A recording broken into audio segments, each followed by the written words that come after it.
to our first match, Mordesai versus Luka. I have not seen Luka in a while.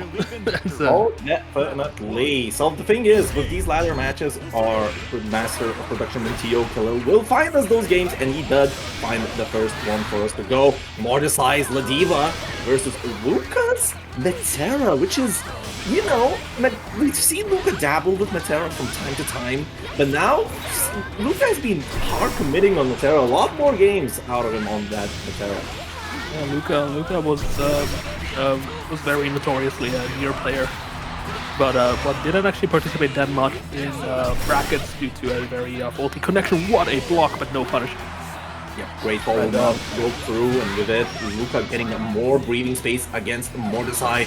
Mordesai being one of the few remaining Ladiva gamers out there. Gonna go with the ultimate headbutt just as a reversal to keep the pressure. Oh, the spot dodge! Does not let the BC go through it, and that's a thick throw into the Yuel Resort Screwdriver to get that first round. Really damn good for Luka, but it just takes that one entry and just rolls down the hill from there. Very true, but hey, this matchup is actually a very it's a very fun kind of like example of you know, because Mordesai is one of the more consistent Ladiva players in the European scene. So seeing how Mordesai, you know, navigates a zoner matchup is very fun to see, especially with the Ladiva bots that came in like super early. Ooh. Okay. Okay, sure. That was pretty cool. Home run Raging Strikes, catching it in the air, getting the conversion out of it as well, keeping the damage equilibrium going. Go for another ultimate head-up as an offensive option, but this time too far away to get anything in. Luka now gets the health advantage finally. 40 seconds on the clock, but the corner is in such a dangerous position. And beautiful. This time, ready for the ultimate headbutt. Spot dodging, by the way, you don't need spot dodging anymore. It's not unblockable anymore. Yeah, it has armor, but yeah, let's see. Like it's just I believe it's faster and safer. Well, I forget what the exact changes were. Like it's faster, definitely. Yeah. Before it was very slow, but it reached that unblockable status unless you hit the hit on the armor itself. Then the hit for some reason became not unblockable. Why, I don't know. Anyways, still round a piece for both of the players. Mordesai losing half of health, trying to get on to Luka. Luka getting that good push away. Ultimate Butterfly on top of you. Does not decide to pop the Ultimate Butterfly. Ooh, just keeps pressure. Yeah, a bit of a miss input there from Luka, losing 1 BP, but if they can bring this home, it doesn't matter. But oh my god, Mordesai with the offense now, forcing Luka into the corner here. Yes, and this is gonna be a jump in. That's gonna be a fake-ish jump heavy. Gonna work out. Spot dodges the great fall into this SBA. We go, and this is not gonna reach that countdown correctly because it's death. Yeah, that was I believe that was manual input as well, so that would have killed from 50% easily. So the issue that you don't particularly know if it's the 720 input or it's the easy input, the quarter circle one, because both will show it as good. Yeah. You can only really tell after it's done. But yeah, after the damage. Mordesai already getting a very good position. And there's that dodge roll into grab that is an actual move here because it had a specific buff just for that. But oh my god, the headbutts to call out any jumps. Not just the jumps itself. Luka just tried to go for probably a TK EX arrow. They're getting a counter hit out of it. Still one round to Mordesai, keeping it going, and now Luka. When the zoning game was going, Luka was quite okay, in my opinion. Luka likes to does do a pretty good job of going through all the options kind of evenly. So Mordesai can't really predict a good position or when to dodge roll. But once you're in the corner, oh man, it's a whole different story. We did not have the arrows to cancel into because of the cooldown. Tries to go cheeky with the Raging Strike on block, but does not work out. Great fall takes its part. Ultimate headbutt. In the corner you go. Tries to backdash to just avoid any SPD. But this is very scary. Roll into the SPD. I mean, quite a bit of damage there as a taunt. And there's one more strike throw away. 0 BP as well into Luka. Very dangerous position to be. There's enough meter for Mordesai to attempt something, but tries to jump out, and the ultimate arrow will hit it. Luka barely scraping with that life. And Luka was, Mordesai was probably going for a, like avoiding an arrow and going straight for Yuel lariat there, but and so that just like Luka played that so perfectly. And there's that beautiful anti-air as well. Here we go, forced into the corner. And now Mordesai has to can't really back off anywhere and has to just deal with this barrage. Definitely, Butterfly is going to get popped here. The ultimate Butterfly on top view. Does not really go for the pop. Here we go. Now the chip damage is getting accumulated. But the backdash will be called out by the ultimate Lariat. With it going to the next postal code. And with it, we're seeing another situation as we've seen in the first match, where Luka is just sitting here in such a dangerous sequence against the grappler. One ultimate skill. Yeah. Yeah, just needs one Yuel lariat, and it's a like the entire like match just shifted. Like that is how big of a threat Ladiva is in this matchup. Oh, definitely, but still, Ladiva is the one that struggles in this matchup, mostly because of the zoner-esque things that Metera does. Just don't let the grappler in, and that's how you're gonna survive. But unfortunately, now in the corner, where you're gonna get sequenced around that into the ultimate, as well as the taunt was shot before damage. It's one more strike throw, and we're only 20 seconds in. Ultimate headbutt on top of it, and here you go. Not blocking high on that 6-6M.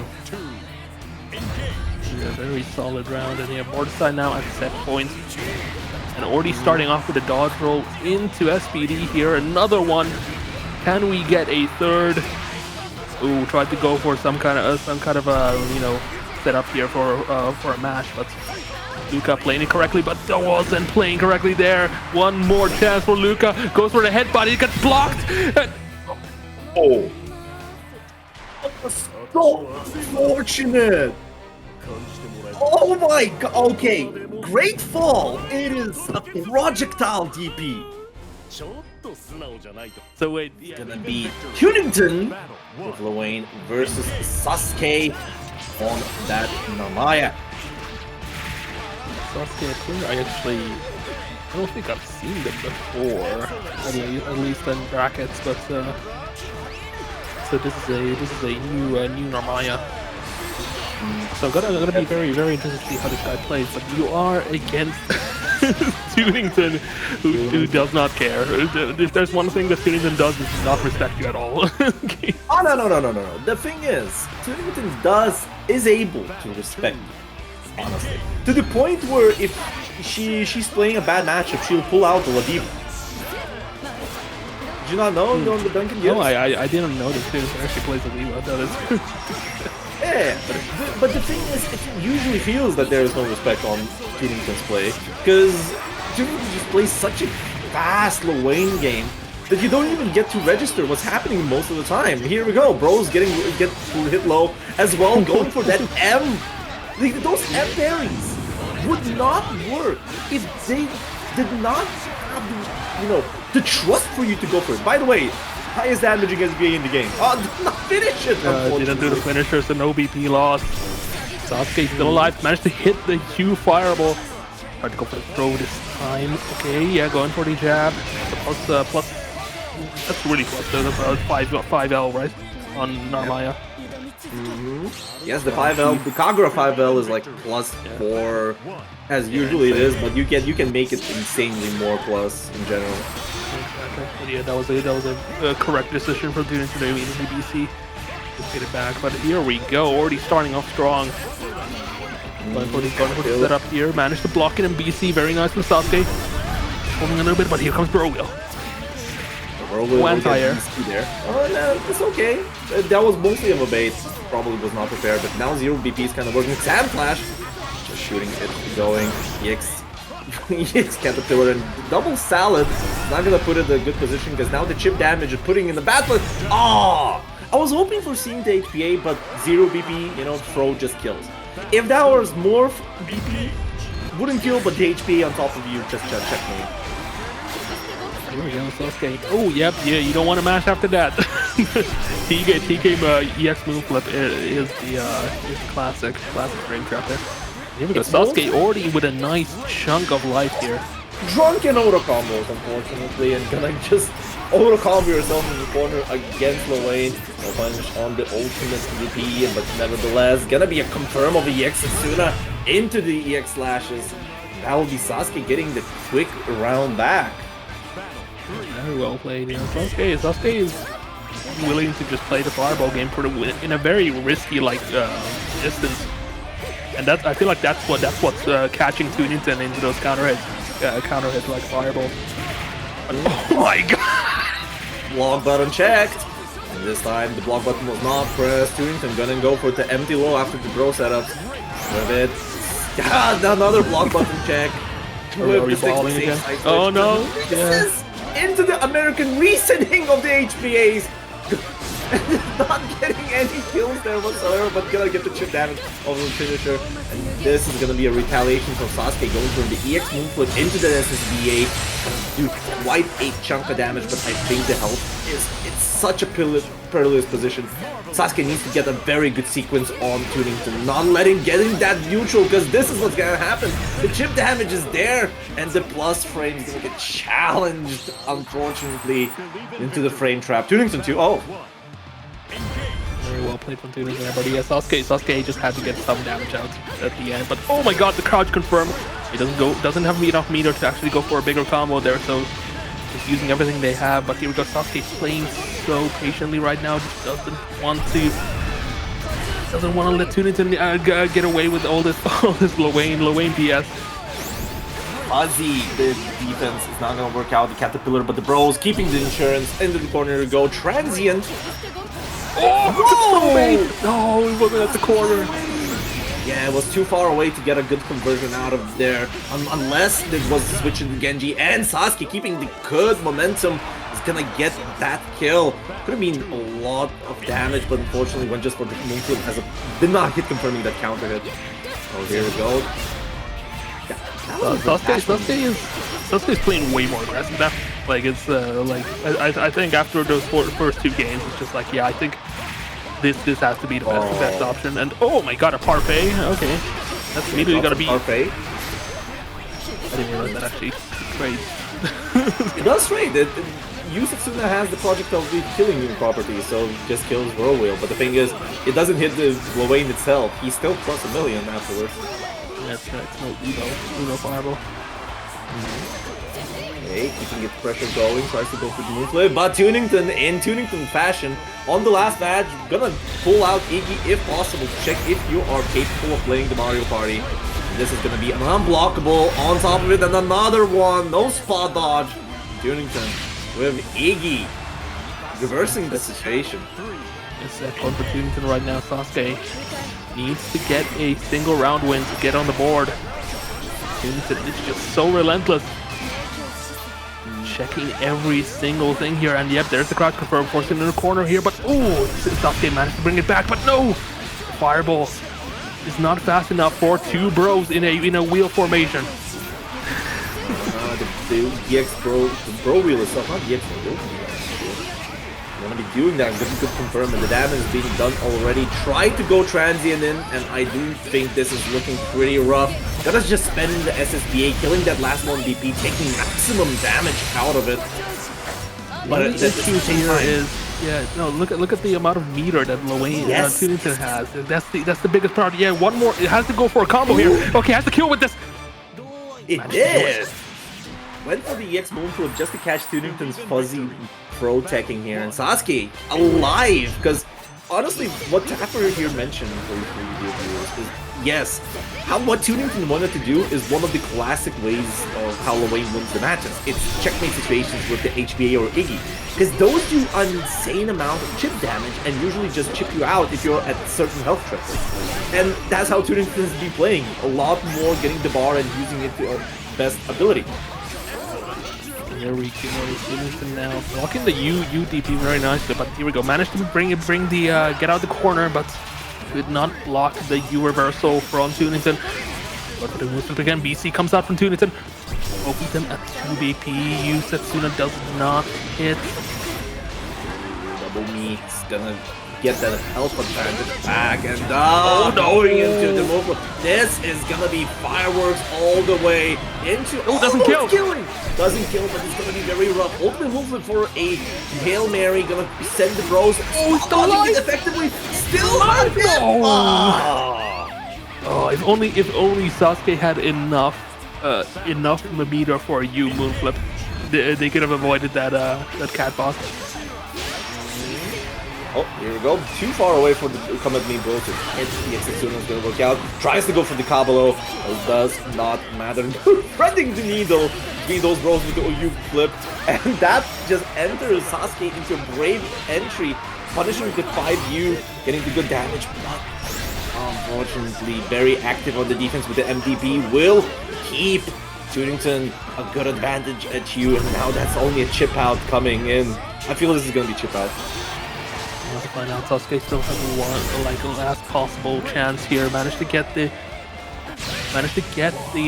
what's it called, the U dash there. But here we go, Iggy, last possible chance for Sasuke to bring live through this. The jumps over the lava. The rocks are do hits, and there's that last rock that is air unblockable.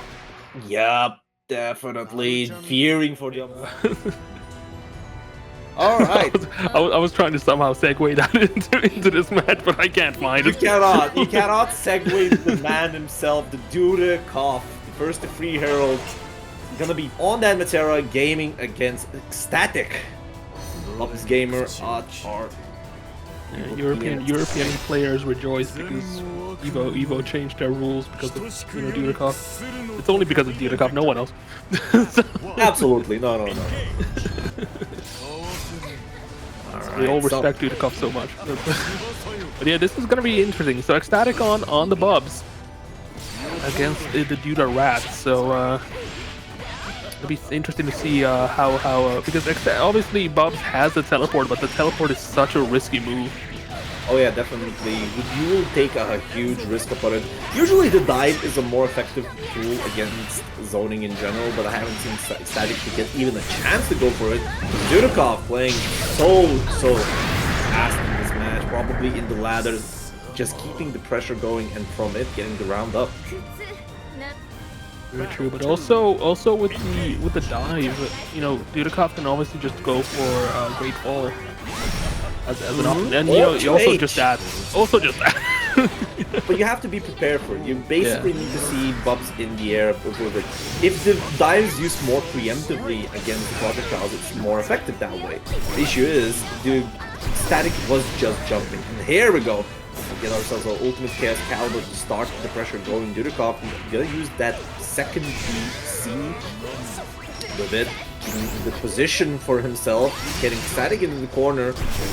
Xtatic to try to go through Dudeakoff. See? That's what I mean. Preempted. It has to be timed so perfectly. But yeah, look at that. Even that wasn't even an anti-air option. But the intercontinental heat-seeking ultimate butterfly does its work, and Dudeakoff might get that good conversion, switching sides as well with it, keeping Xtatic in the corner, and that is such a rough position. First match for Dudeakoff. Xtatic was trying to find any kind of spot, any kind of gap to get in, but unfortunately just had a full meter and couldn't do anything with it. But Dudeakoff immediately going for the full range game here. Butterfly hitting at the last possible frame. Yep, butterfly insurance, it does do quite a lot of stuff for Metera. Now here we go. Now on the ultimate butterfly popping, I would say teleport is a lot more effective. It's not effective as that when Dudeakoff is just ready for it.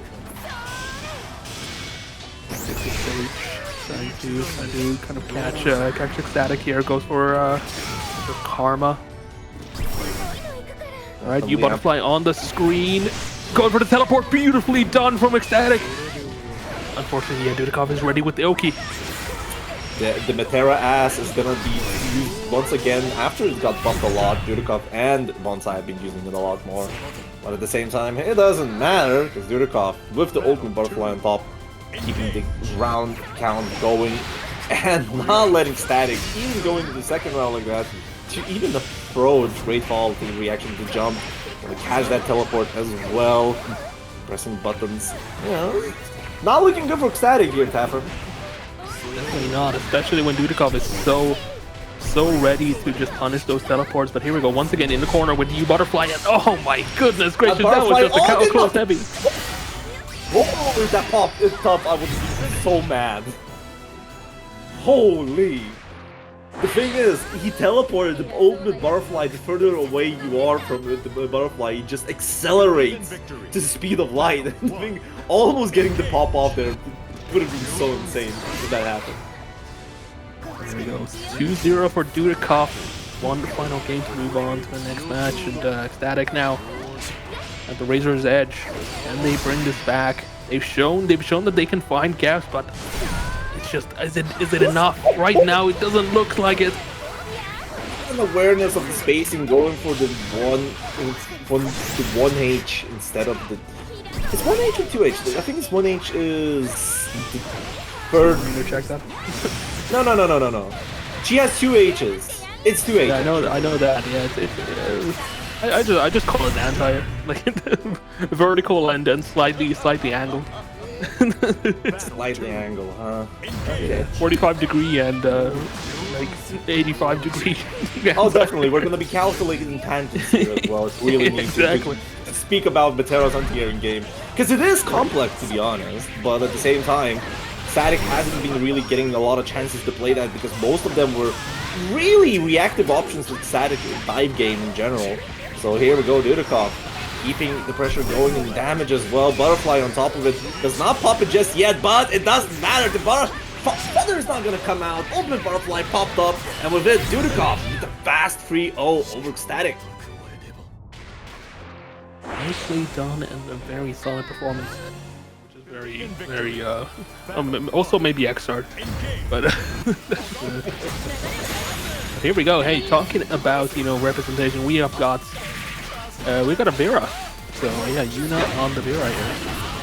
Yuna on the Vira as well. releasebogus, one of the top 3 Lowains here in Europe. We're looking at gets Yuna one of the few, I would say, forward pushing Viras in general. After Light hasn't been really active, because he just rides early 2026 and he's just waiting for Ilsa. Oh no! That's unfortunate. Yeah, here we go. Yuna trying to hit off. Unfortunately, they don't get the extender, because I believe it's only extender on the U version, right?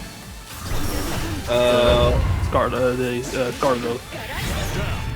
Yes, you only get on the U version with Scarlet, unless it's a counter hit on the M1 or the X. Oh yeah, okay. Yeah, okay, makes sense. But hey, first round goes to Yuna. Very solid. Yeah, this matchup is like most of Vira's matchup it's highly dependent on if you can get install like safely. Oh, they made it easier to get so, bro. Yeah. But the thing is, you have to understand that Bogus is one of those players that he's more of a.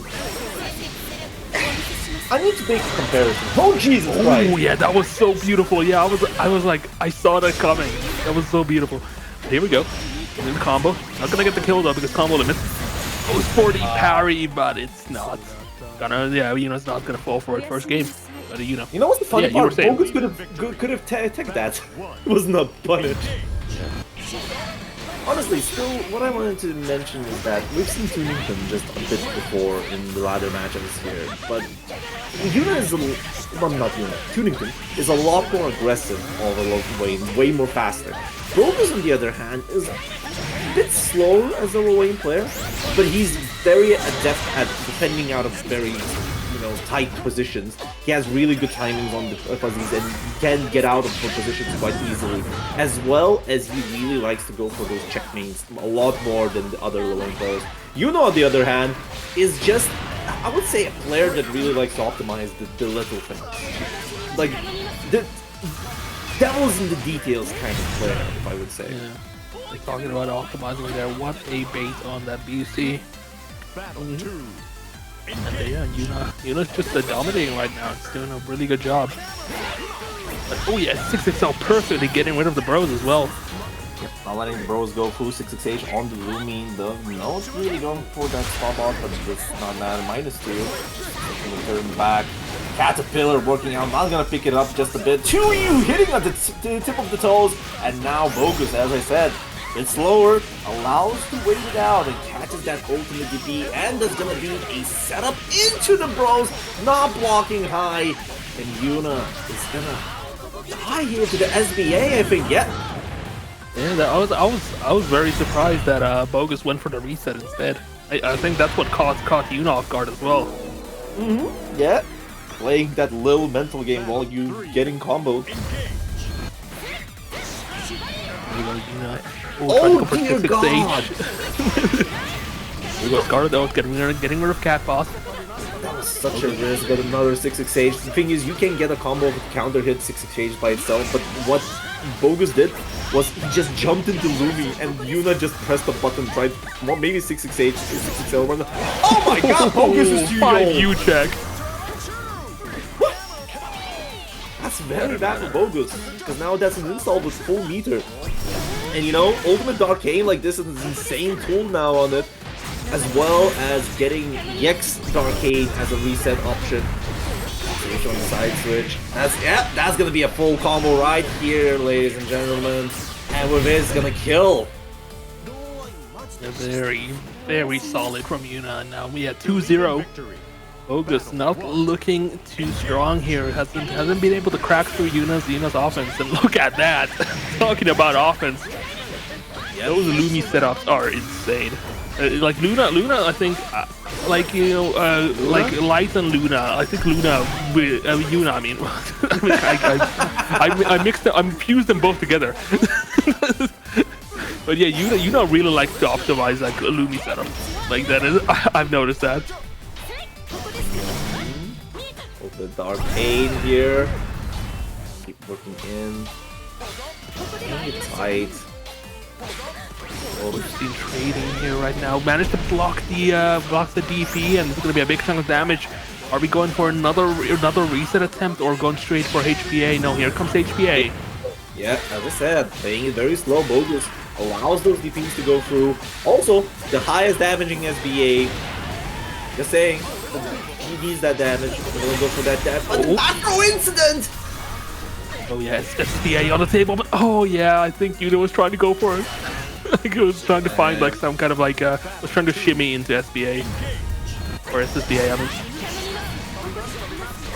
Stage out of the corner we go. Caterpillar gonna get challenged by the tuhojuho.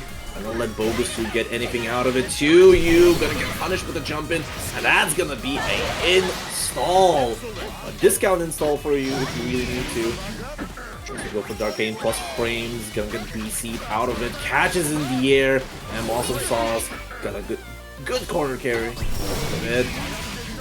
Bogus starting to control a bit. Yuna. I think it's gonna be very hard. But here we go, 6-6M is gonna get, yeah, it's not gonna hit HPA, and here we go, 1 BP from Yuna. Managed to find a gap in the offense here, and another one! And yeah, that should be enough damage to take the round easily. Set points for Yuna. Bogus really likes to use that 6-6H to just go over the Lumi, but unfortunately for Bogus, Yuna was ready to whiff punish it as well. And that's a punish on the Awesome Sauce. Straight up -4. Really good awareness from Yuna, and still not gonna matter much because Bogus is controlling it. tuhojuho jumped over, losing the corner. 6-6H. Ring around the roses, honestly. Throw, yeah, and this is my corner now. Lumi to make it extremely safe. Spot dodge on the come at me, bro. Oh, both of them using Eustace at the same time, but Bro Will does not care. It doesn't disappear even if Lowain gets hit. Ultimate Bro Wheel just getting out, double meat, just to use his Ultimate Arcane as a preemptive option for Bogus.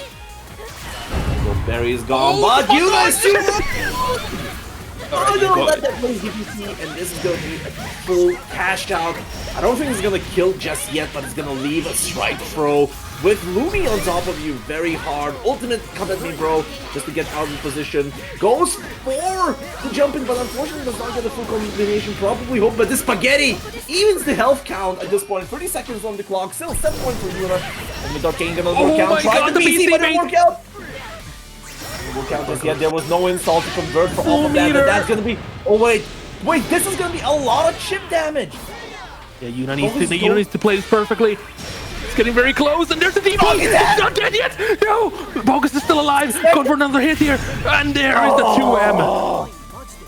Bogus also does the free BP there. Zooey versus Exslide Lancelot.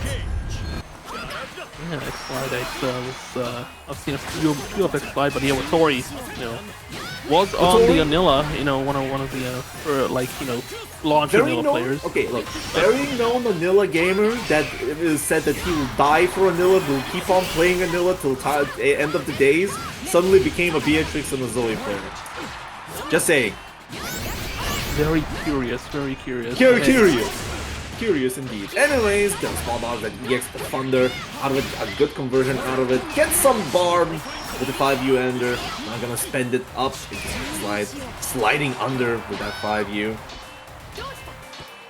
And now playing it tonight, keeping the pressure. That's an answer with the ultimate Rekka. Ooh, and a BC bait while we're at it. Yeah, there we go. Nicely done. This should be enough damage to kill, I believe, if we're gonna be basketballing. No, we don't even need a second one. Yeah. First round to Exslide. Gonna be rough on. Oh, here we go. The thing is, we don't see a lot of Lancelots, and it always gets me the buff on his EX Turbulence. Because now it's literally, I've solved the zoner match of the teleport. It's just nothing personnel view. Oh my god. the guarantee on air-to-air while the lightning is still there, that was actually pretty interesting. But, here we go, a Exslide. I managed to get out the corner, but yeah, no, this is gonna hit regardless because it actually goes upwards. Very nice answer from Watori, not letting the teleport go in, because regardless of what's gonna happen, that SBA would have hit. Go for the ultimate, the DP. Red laser coming out. Yeah, gotta respect that. Oh my god, the spot dodge. Yeah, Ultra went for the counter hit, but did not confirm it. It's gonna be very tight. Gonna go for the Gorilla Blade and just runs up ultimate DP. Yeah, run up UDP. Oh man. Like, yes, it caught the Exslide's fuzzy option, but was it the moral thing to do, Watori? Wink, wink, nudge, nudge. It was Here we go, Watori. The morality has been a thing of question with these kind of run-up ultimate DPs after we've seen that UFA Citizen running up on Toro with Beatrix and just being on the defensive option. You know, just saying. It's the main Mitsurugi classic. That's how I see it. If there's one person who does it the most, it's Mei Mitsurugi. Oh, here we go once again. Really good reaction there with the SBAs not letting those teleports go through in any way, shape, or capacity. Slide tries to do so from some staggers. Exslide now, no BP left. Kind of looking very tight. He needs one good hit in. Some icicle with it. Mid-wreck, I'm gonna get DC. No plus frames allowed, and that is very tight. Not chip damage yet, but catches the Exslide trying to squirm out. Watori, after that first round, starts to find his footing and gets the first match. Very well played here, but hey, Exslide, we've seen it. Exslide just needs two hits, and it's basically over. So, that's how much of a kind of like a difficult matchup Watori's playing against right now. But oh my god, yeah, he just has to play the perfect pressure here every single time. Another DNB. TK Lightning just to catch the throw of Fuzzy Tech. And the Exslide, very much so, being boxed in the corner, getting the round back to the Watori. Thing is, have you noticed that the Exslide is very keen on just squirming out of these kind of corner situations? He's much more inclined to act upon the defense. And Watori is just starting to only find those moments to work with. Yeah, Exslide is just willing to just hit on, but oh my goodness, what a block. It's gonna be a bit of damage. Also has enough meter to just go straight for SBA. Let's go a bit overkill, but it's gonna guarantee this one win. Keep it simple, stupid, okay? Even if it's an overkill, let it go. Come on, bro. Just to make sure. You know. Just to make sure, yeah. When I need to burn something down, I will definitely use napalm. Come on. You know, if you ask me, would I rather do a very complicated combo or 2U SSBA? You know exactly what I would answer. So. That sounds like MFH's logic at this point. Exactly. Why big combo, small combo do thing? Yeah, small combo do thing, and it doesn't scale the SSBA. So. Actually, yeah. Oh, beautiful. Yeah, with it, we're gonna be looking at 2-0 for Watori. Keeping this tight pressure has been working out for him so well. The Exslide, as I said, is very inclined to go for these kind of early challenges on the offense. And I think it's kind of his downfall at this point. Let's see here, Watori now going on the offensive. The Exslide, this time actually not being, not like rushing in immediately. And yeah, this is, like, Watori immediately capitalized on it. Here we go. And he jump in the throw, going for the strike this time, managed to find the crouch confirm. What a sequence. So that's going to be an 80% speedrun of a round. Just 22 seconds and almost 3 interactions, I would say. This point. 7 golden letters while we're at it. A perfect one more round remaining for Watori. Can the Exslide take this back? But they have to really make a miracle happen. Oh, the 2H like missing just barely. You notice like how Watori is so much more braver on going for stagger pressure than Exslide. Because of the set point, starting to be a lot careful. Never mind, here we go, catching the second 6XL, goes for the opening icicle conversions. Not gonna get a wall bounce of the Gorilla Blade, but that doesn't matter.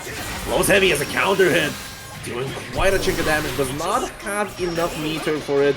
Just tries to go for some cheeky mix-a-reenies. The washing machine tried to be turned on, but it did not work out. But still, Exslide already did a lot of damage and it's looking very rough for Watori there, Tapper. Oh no, that throw would have taken a round, but here we go. Watori now controlling the corner. Exslide one has to get out of this and managed to get it with the jump scare. Exslide still alive in this set. Battle 3. Yep, definitely. Not gonna let that set point go very easily. Gonna be looking at Watori attempting to not let that match go into his head. Unfortunately, the lazy BC is gonna get caught. Watori, no dragon meter as well. Kinda really stuck on the resources on what to do. And just goes for the ultimate DP because that's like the best he can do for the side switch. Exactly, but here we go, controlling the corner, has 50 meter now to work with. 2H managed to land, but no cancel. Still controlling the corner, but the Exslide managed to find a hidden. Gets the crumple. And the side switch while we're at it, going for the full combo here. Watori though is at full meter, that SSBA could happen at any time, but managed to find the low. The Exslide needs to kill with this to stay alive in the bracket, and there we go. 2-1. As I said, washing machine has been turned over. Ring around Rose is there, both left, right, high, low, you know. Just catching Watori in a very surprise position to block low.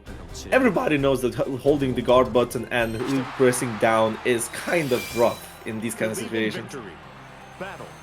Especially when the Exslide just makes up galore. What Lancelot is known for. Here we go. Challenging on the wake up. Watori managed to bring this back. Oh yeah, there we go. Crouch confirm. A lot of damage here as well. But for the BMB. The Exslide now. And they get out of this corner like they've shown before. But no, the far heavy managed to land. As I said, the Exslide has been pressing a lot of buttons on those plus range, and now Watori decides to not overcommit. Probably after that EX Lightning getting mashed out, which resulted in his round going pretty poorly. Now he's just playing so tight, not particularly forcing the matter. Just, you know, frame traps. Here we go.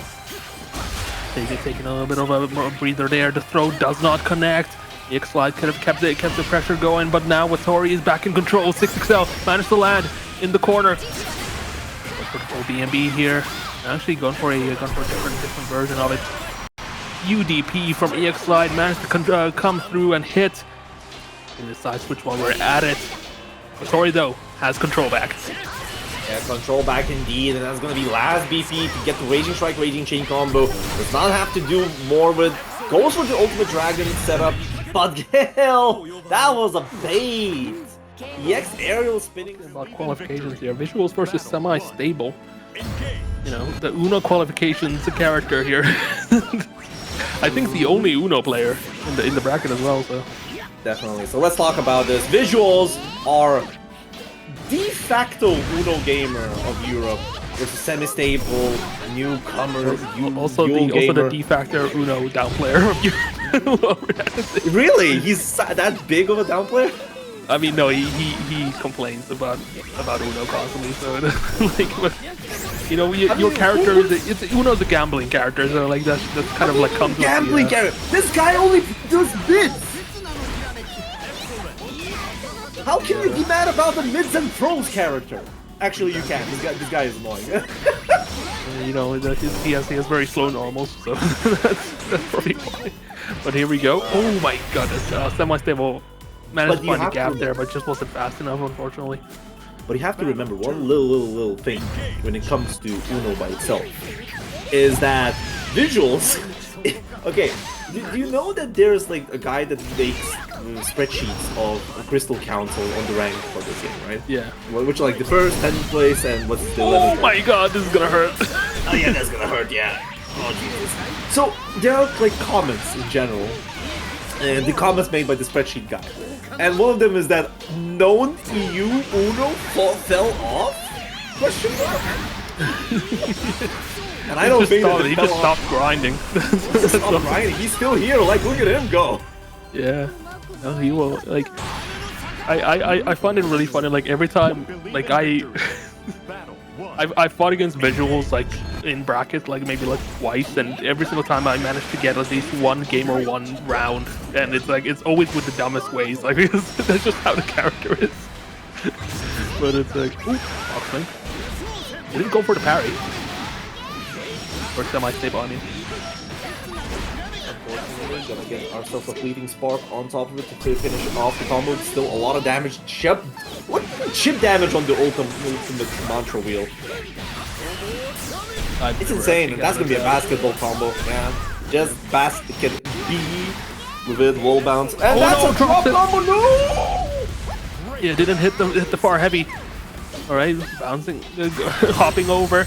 Managed to find the Raging Strike. Yeah, there's no BC to like a BP to block this. That's the extra 20% damage. This is gonna be enough to kill. 20 going for it. This is 50% fully. Oh dear God, Visuals is too old. Battle 2. Engage. Oh Jesus Christ, that's a lot of damage from SemiStable, and as well optimizing the combo to keep as much grounded combo as possible to maximize the damage there. I like how we were calling Visuals old, but then he pulls off two like frame one links like in the next round stuff. So, okay, let me. I'm gonna be saying like this: musical instruments, right? We have a lot of really good music instrument players that are old as well. Oh, no. And you know, those are usually worse than one frame links, quote unquote.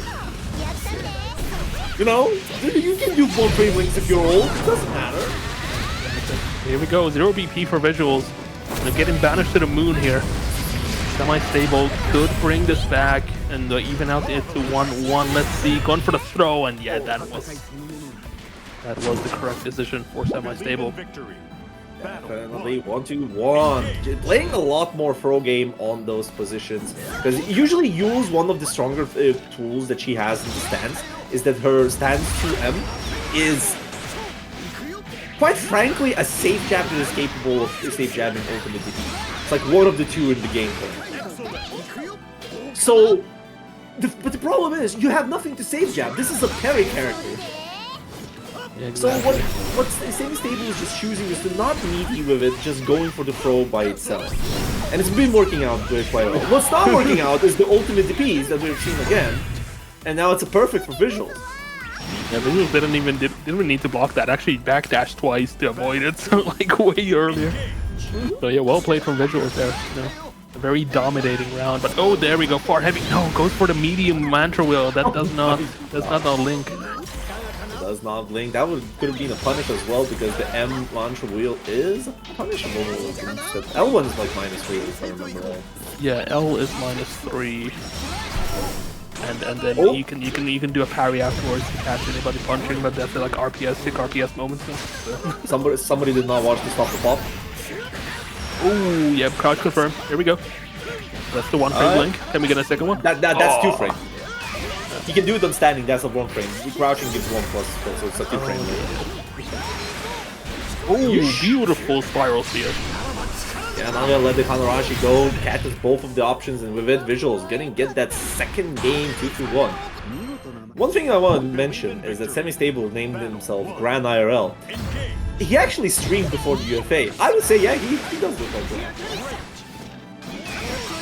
Just almost same haircut, haircut, the bro. cosplay, and we'll find out.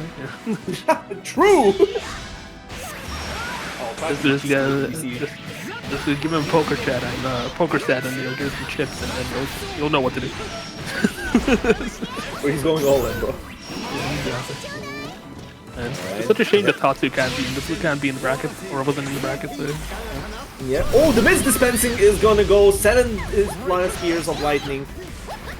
Now he's gonna be looking at going high, gonna go low this time. Visuals being wrong, and by the way, this combo is gonna be long enough for those spears to go up, I think. Come on, one more counter hit. By the way, spears have not gone up. Come on, bro. Please. He's dead already, please. No, they're still not out. Thank you. Battle 2. Jesus Christ, the most frustrating thing is that you don't even know when the spears are gonna go. Like, bro. What's like what? How long was it? Like 20. It's 20 seconds without using it. Yeah, so you can do 90 seconds, use it, and then it resets. Yes. Okay. Alright, here we go. Look at this SemiStable immediately on the offense. Oh my god. And that's gonna be it. SemiStable evening the match count 2-2. Believe in victory. Battle 1. Engage. First game 5 on stream. Ooh, thanks Snoop for the $5 contribution. Yo, contributions we do like those, and as well these games are worth it, and this is only the ladder. We'll be playing very hard to get that top cut. It's gonna be still the hour from now, still SemiStable living as much as possible. Hanarashi gonna go for the ultimate fleeting spark as an answer to the Hanarashi. But this is such a slugfest. SemiStable is playing so fast, and Visuals is just answering the speed. Yeah, visuals reacted to that really quickly. That was very impressive. Okay, Spiral Spear tried to go for the plus frame situation. You Mantra Will, that is safe enough that you can actually go for the throw. Oh, very close. Chip Fireball point. game, chip damage. Oh. Regardless, even if it does hit low, honestly, but if at the same time it just doesn't matter. Chip damage is done. Reaction with the fleeting spark. Conversion. Grand outing. Spiral Spear with the block. Right, you Mantra Will, that's plus and block. Good counter hit conversions from SemiStable, honestly. Oh, trying to be cheeky with the high, but gonna get mashed out. Now, switching the sides. Mantra Wheel, gotta get the conversion. No need to do any big damage. 1 frame link! Yep, 1 frame link. Alright, no, they can't kill with this, but it's very close. Last chance for SemiStable. Can they bring this back and make it a double Luigi? Visual's backing off a little bit, doesn't have the meter, and the fireball will take it. Dudeakoff just EX1, not letting SemiStable get Believe in victory. Tuhojuho on, yeah, on the Yuel here, the Yuel, the Yipmeister. So, the Yipmeister himself, the funny Finnish face man guy, versus Jmvives, our fellow Eustace gamer. We've been seeing really good performance from him, dunking Yips on Thursday for him. Now we'll be looking at him at the ladder. Go grenade into Ultimate Flamex just to keep the pressure and chip damage going, and now Tuho be seen just to get something out of it. Ultimate Fox Flame with it, gonna get a good conversion into the corner we go, and that's gonna be a frame kill into the low. Safe jab, but the BC will do his job, but unfortunately, side switching for Jmvives, keeping the pressure going. This side, the shimmy! Beautiful shimmy from Jmvives. Gonna be finishing off with the SSBA. That's gonna be enough to kill. It doesn't even need to animate. First round, going to Jmvives. But hey, as you've been saying, this is it. This is just going back and forth constantly, just a slugfest. They just want this over. Speed is at the essence, but at the same time, Tuho is that kind of player that usually he's an old veteran in the game, and he's one of the slower dual gamers out there, right? But at the same time, Jmvives, I would say he's if I have to compare to the best Eustace we have in Europe, which is Mirrors, right? Yeah.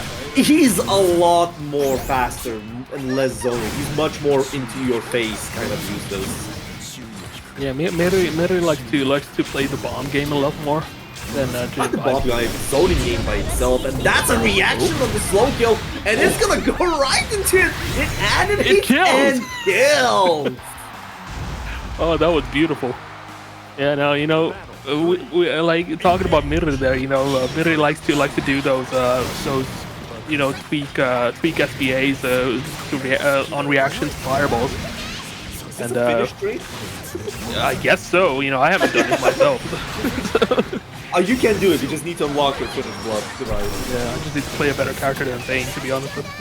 What the fuck do you mean? Vayne is a good character. Anyway, speaking about good characters, Yuel. Tuho is gonna get my ass for this one. Alright, zoning is up. Jmvives gotta get a good hunt here. Slow kill into 668 and now getting the first match in. But yeah, like Jmvives likes to use the blue bomb a lot, but whenever you watch like Metera play, Metera likes to cycle between them, like you know. Okay, mostly because the grenades by themselves have low recovery, and you still treat them as a projectile option in general, right? The thing is that if you're trying to very early roll the ultimate grenade, the yellow grenade hits you. But the thing is, if you're late rolling it, you're usually very minus that you can get punished by it. The grenade is a very, very strong tool. Here we go. Beautiful block from tuhojuho. Yeah, going for the easy setup here. Oh, just going straight double ultimate conversion. Tries to be cheeky with the parry. Trying to catch any option out of it. Counter hit, side switches out of it. Jmvives trades it in. And again, EX Rat Race into the ultimate damage. Look at the chip damage. You can even BC it. The Rat Race makes it safe. Hanarashi low! Oh, Hanarashi low, but didn't get the continuation there. And there goes CQC low. Jmvives to catch the toes. Have you noticed that Jmvives, if he has 50 bar, he's usually gonna spend it on the ultimate skill. And in most cases, it's gonna be a grenade and ultimate damage. I wonder if Google notices it as well. Yeah, not a lot of use slow kill, but here we go. Doesn't even need use slow kill, but oh no, drop the combo! Drop the combo indeed. That's very rough for tuhojuho. Still, health is. He's out, but the health damage is there. He's one throw away, and this is a DC save. Oh, that's a punish! That was a mistake on Jmvives on the set play here. And with it, gonna have a coming up, getting banished to the moon here. 0 BP remaining for Jmvives. Let's see, what is tuhojuho gonna be planning on the Oki here? The roommate power-up is coming in right now. It's 0 BP on Jmvives. One hit is enough, plus frames. He doesn't have anything to work with. Goes for the ultimate slow kill out of it, and Tuho coming back from the death here. evening the round count. So beautifully played, but what an anti-air from Jmvives to catch the super jump. There we go, DP. Well, I want to get out of this corner, but there we go. Jmvives is happy to let that happen because the damage, the life lead was there. But here we go, one overhead. I wonder if Tuho is going to be deranged enough to go for multiple highs. God, I wish. So funny. Be cheeky with the jump shimmy.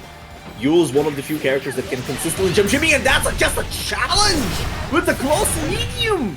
Fuzzy in close medium and getting Jmvives trying to delay an option, and it's gonna be a match evening position. What? 1-1.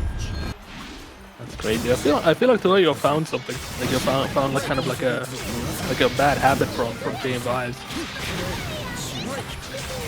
Because that felt like Toyo wasn't like really doing much and just punished whatever Jmvives was doing. But oh my god, the Hanarashi was barely there. You know what's kind of insane as well when playing in now Eustace in general? His 2H is one of the best in the game, I think. Mostly because he has the follow-up option out of it. Yeah, I mean it's also super extended range. You started Sky. This guy. Oh, Hanarashi voice the Flamic. No punish though, that's so sad. Slow kill just to get the chip damage. It's looking very rough. Oh, Jmvives just catches the far light. That's gonna be a starter and a half, but still Jmvives 1 BC away. I'm pretty sure he's gonna do BC in some way. Oh, there it is! I was waiting for it. Tuhojuho! What do you mean you got his ass with the Raging Strike in the core? I know that he was waiting to BC something. I was 100% sure of it, but you just went. Bro! Okay, Hanarashi crouch confirmed. This is gonna be a big chunk of damage as well. Look at this corner carry. Oh, so beautiful. Dudeakoff having a very strong start on this game number 3. Okay, get some space out of the corner.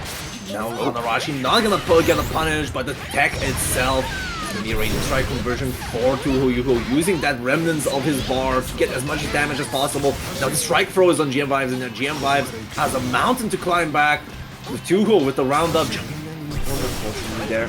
And the slow kill, nice spot dodge delayed at that. Oh, should have been a punish, but sick RPS. Not gonna work out. Jmvives is starting to work in. The X-Rat race, shimmy again. And Super is on the table, going for the run-up throw. Jmvives doesn't want to use it. Oh, this is exactly why! I was waiting in bated breath. I was wondering if it was gonna be shot at the ultimate slow kill, but he was just waiting for something different, for something more consistent. Oh, this Yipper man. 2-1 for tuhojuho. Going for the overhead. Can we get a second one? Can we get a third one? Can we get a fourth one? Can we get a fifth one? Can we get a sixth one? This is the deranged Yipper that we all know and love. Surely he's not gonna go for the 6th overhead. Just go for the Hanarashi Lowain Tuho now. Battle 2.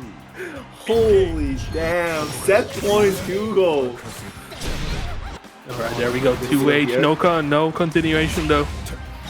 Yep, not really gonna get the conversion out of it. Nice to be cheeky with the Hanarashi away. Play around the zoning. Jmvives gets a good 6XL in. Starts his pressure, grenades are up, and Tuho, without any care for his own safety, Clone just presses far heavy as a wake-up option into the ultimate Hanarashi just to get some damage in. Hanarashi out current. Yeah, cancel the Hanarashi, but got hit by the 5U. Dudeakoff just needs one good hit to start this offense again with Jmvives. There we go. There's the far medium. Yes, the far medium into ultimate Fox Flame. Low time tries to be cheeky, but I think that did not work out as well as he would have thought it would. Oh no, punish on the throw whip. Here you go, Hanarashi. Jmvives, 0 BP, my man. One hit is enough. Fox Flame. Fox Flame. That's a shimmy! No, doesn't have enough meter. Yes, plays very safe. And Starlit Sky tuhojuho. Seeing the spot dodge, just went with the most active option he had. See you there as well. But anyways, we're gonna go into our next match. I am not going to Evo, unfortunately. I had a bit of a financial issues, so. Yeah, sucks to suck. But at the same time, we have Light versus Vandine. It's gonna be a Katalina versus Vira gameplay. And you know, Light coming back to kick ass and chew bubblegum.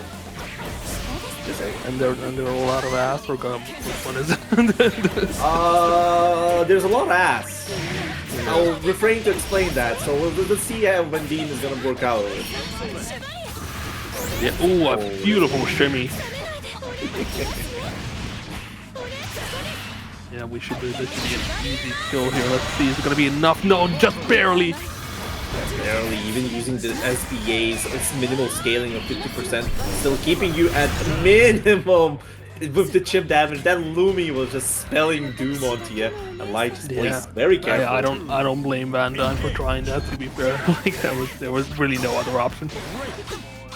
I mean, there were, but it was, you know, it's extremely tight, and at the same time you have a Herculean task of coming back, so Light getting that round, and just GG, shake my hand, go next. Here we go. Vandine now getting a nice little bit of an early lead here. Can they keep it going? Doesn't seem like it. Light is on the offensive. Fireball 668 M managed to land. There's the 660.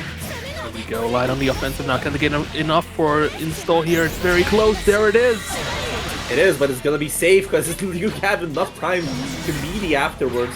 Plus frame's gonna go out, and Vandine jumping out of the corner, gonna get caught by that far medium of it. Getting the first match to Light. Nicely done. Yeah, like Light is very good at snowballing their advantage, like which is kind of like the Vira's whole thing, like, especially if you get install for free. Oh yeah, definitely. And there's another thing. Light is very, very adept at neutral. He's probably one of the most. He really has a good idea on how to play the neutral in general. And if you notice, he's more than fine in returning back to neutral more often than not. And it's true, yeah. It's a lot like Light is more keen on playing the neutral game, while Yuna is more willing to go for the Lumi like neutral. So it's there are two different playstyles for the same character. It's very fun to watch. This conversion right now. That was insane, yeah. But hey, SSBA range for Vandine, but no, that is gonna get dashed in the that face was there. a slap in the face with the far heavy into the EX Carlo. One of the classic things that Vira can do in the corner. And in install, it's a combo, honestly. You're trying to shimmy, Vandine not falling for it this time. Oh, just standing up with 2L, far light. Good conversion out of it. Moment Arcane, gonna get the plus frames. Yep, see it away. Trading needed for BC, which is favorable for Light, honestly, in the long term. Oh, the dodge roll! Ooh. I didn't actually know you could do that. You can, it's not a true block swing from the far heavy, but the thing is, now with the buff on the ultimate Lumi, it is a you can combo from far heavy into Lumi. So what Light was just trying, he was just trying to counter poke with far heavy into Lumi. So if Vandine just ran into that far heavy, it would be an install for free, or and damage. So what basically happened? Oh, Jesus Christ! talking about damage. What is that conversion? What's the conversion of all? Yeah. Really unstable for Light. Light finds the match, managed to find that one hit, and it's enough to take the game again. 2-0 for Light. Yep, definitely. Button to Raging Strike just to get that kill in, and Vandine returning back to the room, probably gonna be switching that character. Because Vandine has quite a bit under his belt. He does play Katalina more, but maybe just taking a bit of time. It's 2-0. Yeah, locks in Katalina. Yeah, just you know, I'm probably changing the stage while we're at it, you know. No, the stage is more on Light side. Oh yeah, true. It's set to random, I guess. But And it's not a color as well, so just probably just a mental reset, just returning back to the room. These are two characters with like extremely good normals, like long range normals. So this whole matchup is very like, just like, yeah, as you can see, they're just both swinging at the tips of their swords. Carrier. We're gonna go to the next postal code, ultimate fireball, just to get the damage going. And Vandine, this time, this mental reset has been going quite well for him. Yeah, probably just going through the notes here. What do I do against Vira? And then it just says just gap, and you're like, oh, it's so true. This is just gap, bro. It's just that simple. Yeah, oh, but unfortunately not ready for the 5U check. And it's gonna fight so hard because Light is gonna absolutely use this. Yeah, we're going for a third throw. Can we go to fourth throw? Yeah, Light, wait for it. Those of repeating those interactions, and Vandine now whipped it. Oh, Jesus Christ! He was just tweaking to something and it worked! Huh? What kind of demons are you tweaking to? Here we go. Light at set point. Vandine needs to win this to stay alive and get a point on the board. So far, so good for Vandine. But no, Light fights back. Trying to go for the 5U. Vandine was ready for it this time. 5U to go through, still slight Light with the set point, catching, but Vandine very rough. Oh, then the counter hit, ultimate Scarlet Ult with the wall bounce on top of it.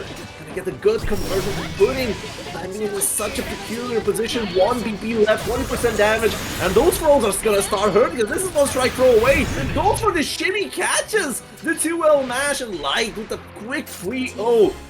Now that when you're forced to hit your specials, it became a lot harder to get played level 5, so getting that win condition got way harder.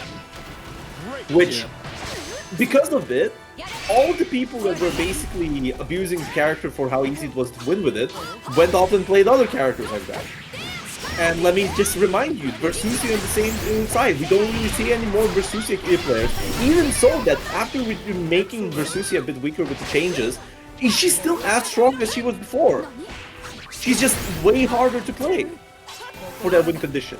You don't have the brain dead 5L mashing into 5U into next postal code corner carry into full damage. Like, come on, man. Let's just be real here for a bit. That's the fate with any kind of like top tier who's just played because of the buffs and not because of the character. It's just, character loyalists don't really like to stick with them. But hey, we already have our next match already on screen here. So. Yeah, Rankenfyle versus Refios. Gonna be Katalina Zooey gameplay. Ooh. Nicely done from Rankenfyle. First round here. I've not seen these players before. I've seen some Refios action. I'm not on stream today, but Rankenfyle is definitely new for me. Refios, I've seen him play for a bit. So, I'm excited to see. Oh, that's a... Man, that was the timing to the unblockable thrust. Refios doing his work back against Rankenfyle. Goes for that 6-6H, but unfortunately, Rankenfyle decides to use that... Beast? Ooh, whoa, that was an interesting mix-up. What do you mean mix-up? It's just on run under. One button check. It's classic. It's a classic indeed. Go pick some fireballs, but that is a misjudged spot dodge. Will definitely get the kill, and with it, Rankenfyle with the one match up. Anyways, I'm sorry for going a bit ham here, but I just genuinely think, as a person that may or may not, am kind of going on the character loyalist arc. Yeah, I can see why people went away from the series in this video. Yeah, I mean, it's the same thing happened with Nier. It's like yeah, if there's money on the line, people will just play over to that. So. Yeah. Let's get it back to the match. Rankenfyle with the good health lead on Refios, keeping it pressure going. Refios starts trying to find good positions to play in. Goes for some chip damage with the ultimate, and that's gonna hurt. Yeah, that's gonna be hurting. Unfortunately, that was enough to go under for a good corner carry damage, but I think it does not matter. Postal code is gonna be changed for them. Refios going for the Oh, and 6-step the just to overhead. clean it up. Yep. Yeah, overhead just to make sure. 2. Engage. Oh, here we go. Refios now in the lead. Oh, beautiful air grab. Crap, indeed. Gonna go for 6-6H as a defensive option. This time it will connect. Refios taking advantage of it. The X arrow spin as a finisher. Now, loads of 6-6Hs honestly from Refios. Rankenfyle has a good idea on how to play it more patiently against Refios. Notice that he's being more reactive to these options, but not to the ultimate fireball. That's a big chunk of Dragon meter just gained. Oh yeah. Look at these setups. They're so nasty. But here we go. Rankenfyle managed to find the gap there and now forcing their corner. Can bring this back if the Oki is correct. Refios though does not falter and managed to get out of the situation. Has meter for another U-Dragon, but it doesn't matter because a 2M will land. But will it kill? It does kill, man. It does kill. Nicely done from Rankenfyle. Still no evens out the game here. Battle 3. Engage. Yeah, now just needs to win this to keep this lead going. Because Refios is slowly adapting. Yeah, definitely. Refios have been playing quite nicely in these last rounds. Unfortunately, Rankenfyle is still playing an extremely fast game. That was a trade from the 5U with Punish. To get that good damage to counter it, and this is looking very rough. This is probably even killing at this point. 1, 2. No, this is not killing. Nope. No, not enough damage. I think it's the Baron chip points. Yeah. There's one special. Oh, you know, everything is on cooldown, so I had to go for something else. So, and nicely done. Froze for finishing 2-0. Refios needs to find a miracle at this point because it seems that Rankenfyle still, even with his... I would say Rankenfyle is playing this very straightforward when you think about it. So it's mostly on Refios to see if he can stop that straightforward meter. The honesty is kind of shining through the beacon. Very true. And Refios just trying to get out of this corner situation, but Rankenfyle is relentless. Big chunk of damage here, ending off with an SBA just to make sure. Oh, that chunk of damage here. Not to throw that kill yet, but it's gonna be very tight for Refios. Still a lot of the deal. Almost a 5e did not. It's not gonna punish the L Dragon. Oh, never mind. That is definitely enough for the pro to kill after getting hit by the BC. Yeah, just a little bit of chip damage while we're at it. Here we go, Rankenfyle on set point. I think after they've nerfed that the BC does not do damage after some threshold of health, I tend to forget that the BC does damage. But it still does. Yeah. It just doesn't give you a guaranteed chip out situation anymore, which is kind of stupid at the time. Aye. Here we go, Refios now. Having a lot of control of this round. Managed to find the crouch confirm here. Let's check the damage. Probably gonna get enough for Super as well. I'm not sure if that's a good idea to Super. Yeah, he's gonna go for the ultimate dragon just to get some dragon meter and keep up, because it's a lifeline for Zooey pressure game to have really strong options out of it. Plus the H sweeping L Dragon is one of the best non-EX. Oh no! Too far away, but that goes for the second one. And again, see how much dragon meter Refios is getting out of these? But wait, hold on. Yeah, no, talking about dragon meter. So I don't think the dragon meter is gonna be very useful because look at this damage.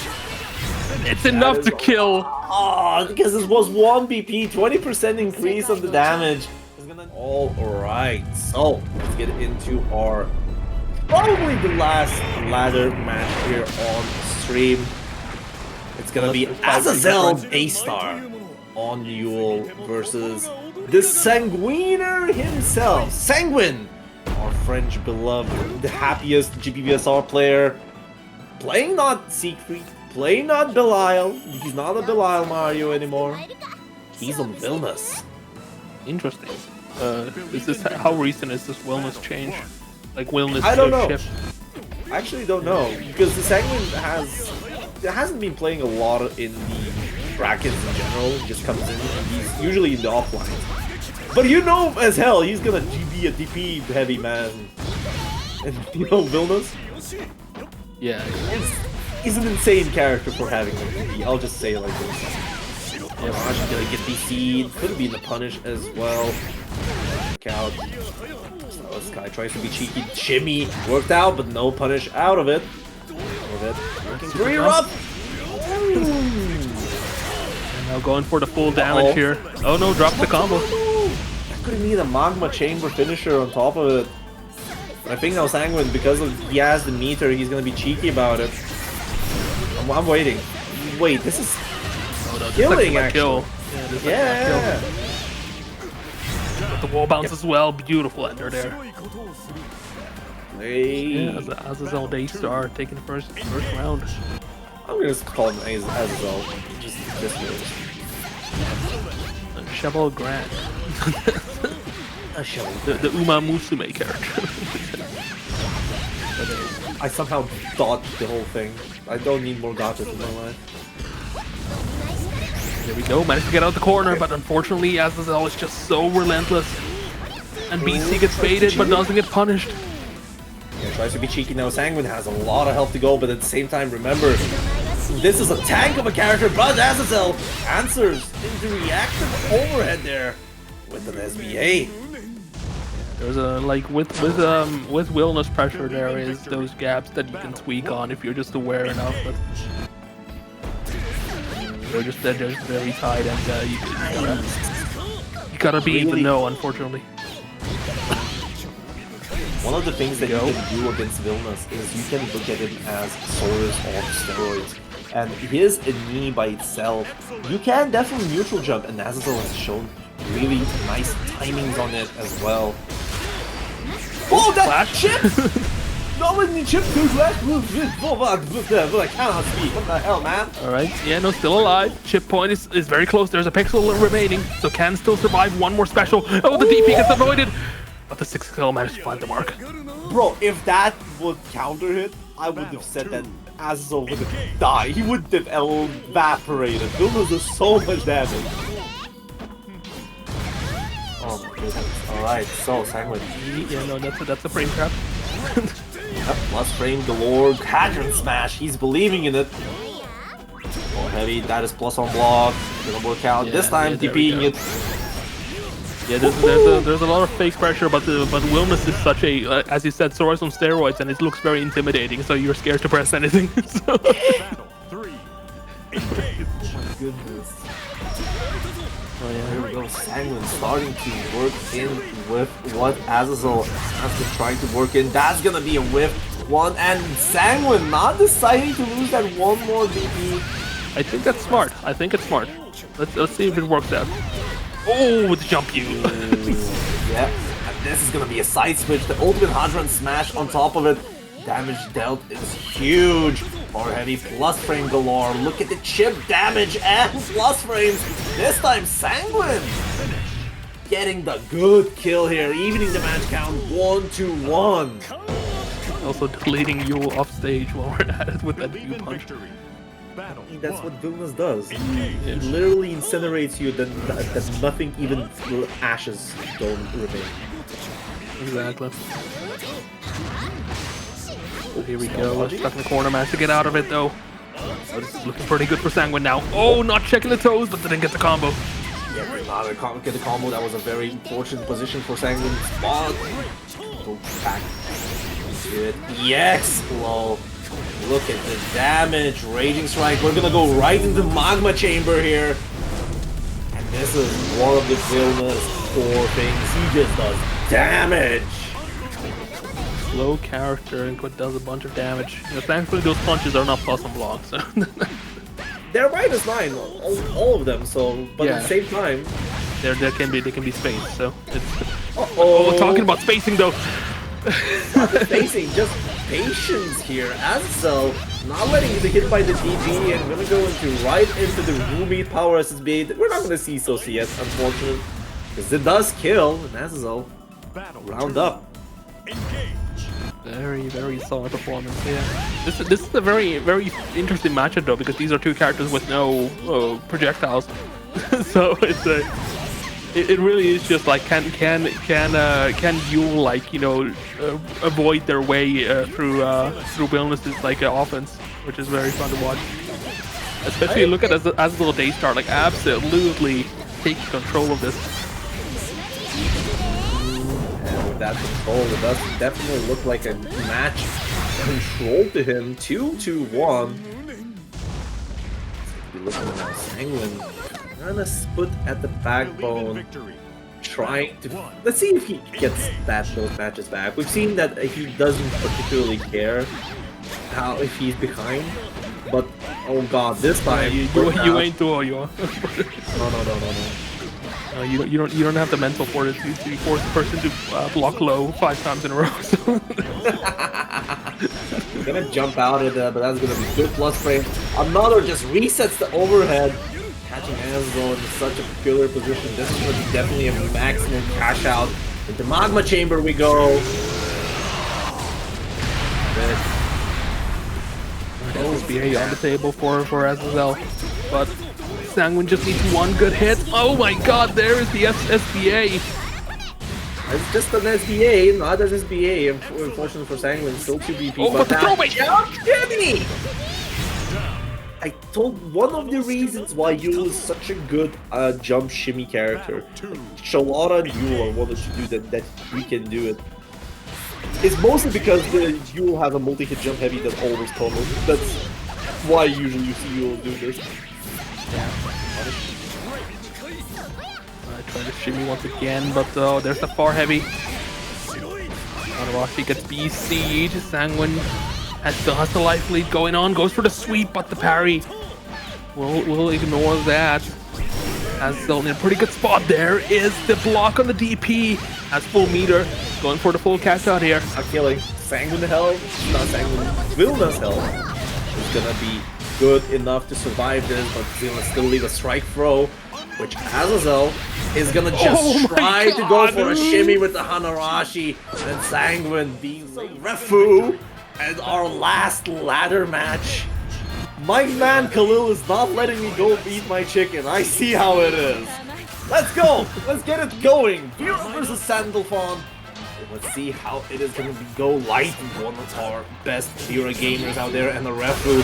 Arc World Tour, Extra coming into most of the events, showing that the Sandalphon is kind of cooking. Wasn't not enough hit points to qualify just yet. At the same time, you know, he's a pretty damn good player. Being a Vira gamer of the base Gramble, now picking up Sandalphon, showing that Fire Sandalphon is a scary being to fight, but Light doesn't really care about this because he's just gonna shimmy his way to victory. As of it, first round. And Light wants to just make this as quick as possible to get this, because everyone is playing their last possible games here. There's a bunch of in-progress matches going on. So every point counts in this, especially for Light, who is pretty high up on the leaderboard. So we'll have to see how that's gonna affect. But Refu is also pretty high up there. So this is really a battle for survival, possible survival. Definitely. Oh, Zohar strike. The workout, get back that feed. Fire wings on, laying it inside. Oh, ultimate. Fireball just to get some chip damage. No installment. They're not gonna get much out of it. Light trying to play some delayed heavies, catching a Refu's fuzzy. Another Scarlet Oath just catches a Refu. Light can die to anything, honestly. A sneeze is enough, but the health is going down quite a bit. 6 exam catches his mark, and the Refu on the breath here, evening the round count. Nicely done from Refu. Now Refu going for the jump heavy. That's a jump you. No, jump you, yeah. Yes. I mixed them up. It does look heavy enough, yes. I can see how it is. It's one of those buttons. Like it's kind of like Grand jump heavy, where like Grand like sticks his sword up to like in front of him, like it's like in the same way. And jump you is where he breakdances in the air. Yes, I get it. Yeah, exactly. Oh, here we go. That's gonna be a block, and the 6 frame post medium. Looking at a big chunk of damage here. Oh no, drops the combo though. And yeah, because of that raging strike, that's gonna be 20% damage in the combo. But oh no, went for it, man. Just went for it again. I'm Believe in victory. What? Battle 1. Engage. Bro. Bro. Managed to get into fire stance. The dodge roll coming from Light though managed to avoid the fireball. Carefully though. Yeah, there we go. Doesn't have enough meter for the 2-1 for you.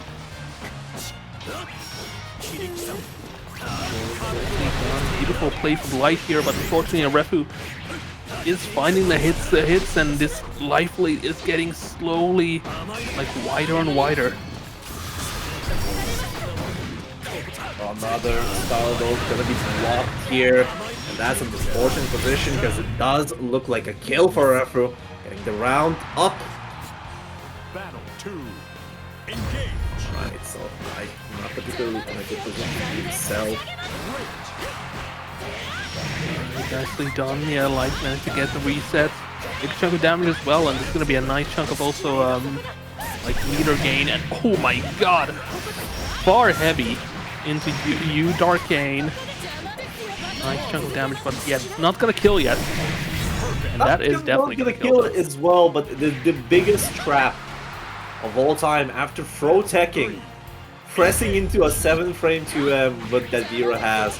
Counter hitting a Refu there, and just being cheeky as hell. Getting the 5U, and this is such a good start for Light. Having that install means now the Sandalphon, here we go, becomes a combo tool. All of your risk rewards are up high, and putting Refu in such low health. Ultimate Arcane conversion on top of it. It's gonna look like a big chunk of damage, not gonna kill Lumi. Make the chip damage. Ultimate Arcane, get more chip damage on top of it. And now chip point on top. Light using everything that this SSBA! No! You cannot chip kill him because the ref is ready to Paradise Lost on you. Paradise Lost. Full BP for a ref who needs to get rid of this BP from a Light. Light just needs one good hit, and there it is. 2H to finish off the game and even it out 1-1. Battle 1.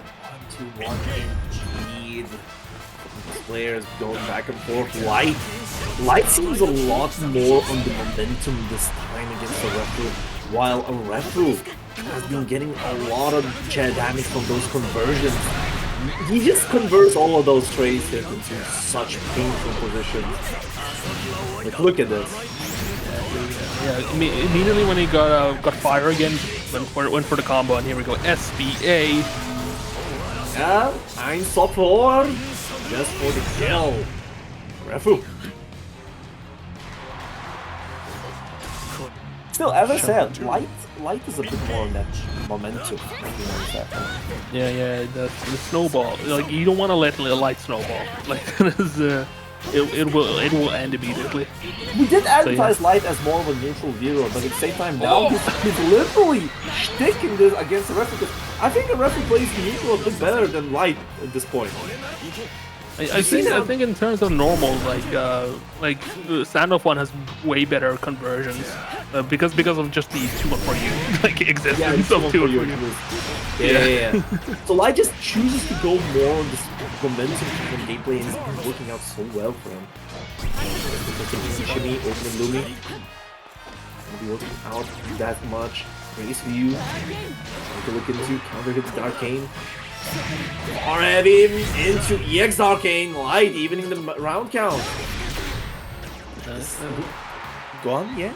No, I was making up the UI for a second. There we go. So for a Refu though, getting the fire stance out. Does not convert from the jump cube to close Light, probably just getting too early there.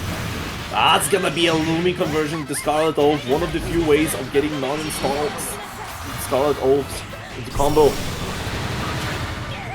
Zofar strike into Ethereal Prison just to get some good damage. Missing this kill, yeah.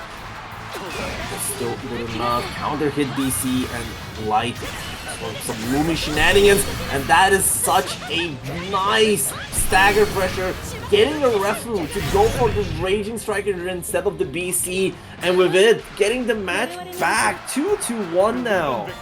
I really wanted Light to go for a 5U finisher there for no reason. That would be so funny. Are you... I understand the stylish finishers, but this is ladder.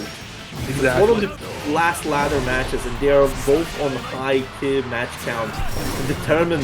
I actually want to look into what are the stakes of this match at this point. I mean, we'll find out after the match ends. But I did kind of paint a picture earlier. But yeah, this is a fight for survival for both of these, because any win could change the tide and get them to that top eight section. But let's see. Arefu, if he wins, gets the top cut, and Light, if he wins, he gets in as well with the differential. So they are both going for the top cut win. Yeah, battle for survival. And right now, Arefu has the round lead and the beautiful 2H. At least it's if I'm doing my calculations right on this. We never know. There's a bunch of matches going on at the same time. Yeah. Anything could change. We can't be certain. But what we can be certain of is that this match is absolutely insane. Of course, in the corner now, Light has the advantage. Trying to bait something out of Arefu not falling for it. Darkane 2-1 for L. That's the -4 situation, but here we go. Install M Scarlet. Oh, that's gonna be a conversion, and Light gonna get himself a set point. Arefu now at the edge of defeat here. Has to somehow bring this back. A good start with the fireball, but just needs more damage. Needs to get the win. That's a nice crouch confirm as well. Nice quarter combo coming up. Fire wings are up. Goes for the 5U, but gets thrown out of it as a fuzzy. Unfortunate there for Light. This is going to be a double ultimate Zohar strike conversion on top of it. Spending as much as he can. Last. No, it doesn't kill. Wait, that didn't kill, but it wasn't a combo limit yet. Wait, what? The chip point, yeah, but oh my god, the 2 to the 6 no, XM. It was a combo limit. Yeah, it was combo limit. Yeah. The only issue is that the Zohar strike just covered the combo limit. It looked like not a combo limit there, man. But here we go, 2-2, last possible game for both of these players. It's do or die. Oh, sick RPS from Light. Yeah, this is one of the few things. If you see some people just playing into Lumi, MVP makes it safe to do so. If they block the Lumi, you're safe, but you don't have to turn back, but at the same time, it's a full combo. Oh my god, the 2H! And as well as Scarlet Oath to convert into a combo that is tight, and you need to know the height and spacing to get those conversions. Here we go, fire stance is now out for Arefu, but the 2M into you, Lumi. Going for it again, here comes 6-6H, and that's gonna be enough. Light now at set point once again. I told you, Light really likes to do that far heavy to ultimate Lumi as a counter poke, and if it connects, it is a combo. It is an insane thing to overuse, and now Light with a set point. Playing such a heavy momentum game. See that? Oh my god, that hit! Well? Active as hell, man. It's a good far heavy, sir. Exactly. Here we go. Arefu now is in control of the corner. Goes for the so hard strike. Gets BC'd out of it. Nicely done from Light, but Light is slowly losing health here. What a block on the Scarlet Oath. Spending into ultimate Zohar strike just to get the maximum damage here at the mid screen. And with it, 1 BP. Just a poke is enough, and that will challenge the EX Lumi summon. Arefu forces a double Luigi. This is last round for these two players. Who will take it? Who will move on and affect the ladder here? It can really go any way. Both of them are a bit scared to commit right now, but Light is a bit backing off. There we go. Arefu with the back throw into the corner, but the BC comes out. Insane. Starref keeping the BC back in action, not letting Light do any extensive pressure. That's a whiff punish into the Zohar strike with it. Gonna get a good chunk of damage, but as well keeping Light in such a peculiar position because this is looking like kill. The 2U into EX Fireball, connecting with the full combo in the corner and a Refu, securing the third match. And See some Vayne gameplay later, hopefully. Definitely. So we're gonna start off with TooNington, Lowain versus Saki, Katalina. Saki, Arc World Tour Extraordinaire as well, high point getter as well, highly performance player. TooNington, one of the top 3 Lowain players as well, our European Silver Event champion. Gonna be bouncing about here in the loser side, and now we're gonna be looking at Saki getting a good position and a combo on TooNington. Corner we go. Catches the jump out. Does not get the combo, unfortunately. Just a great strike whip. But nevertheless, that's going to be a punish into the UPS service. Ultimate fireball. Saki for the range chain, and this will kill. Nicely done from Saki. That is gonna be a very solid first round to get into this snowball of this momentum. But let's see if that's gonna be working out. Saki starting off pretty strong, getting the fireball, but now TooNington is at full range. But oh my god, the 1-2-4 just closing the gap immediately. But here we go, TooNington getting a successful side switch with that jump, and now Saki has to guess for their life now. Lots of delayed options. Roll wheel as an Oki tool. Looking at Saki in a good match position. Loads of health already gone, but TooNington using a lot more roll wheels in general. Oh, the air stall. Oh, that's gonna hit, and the 5U is gonna connect. Saki converting it cleanly off of 5 light walling that awesome sauce. 1, 2.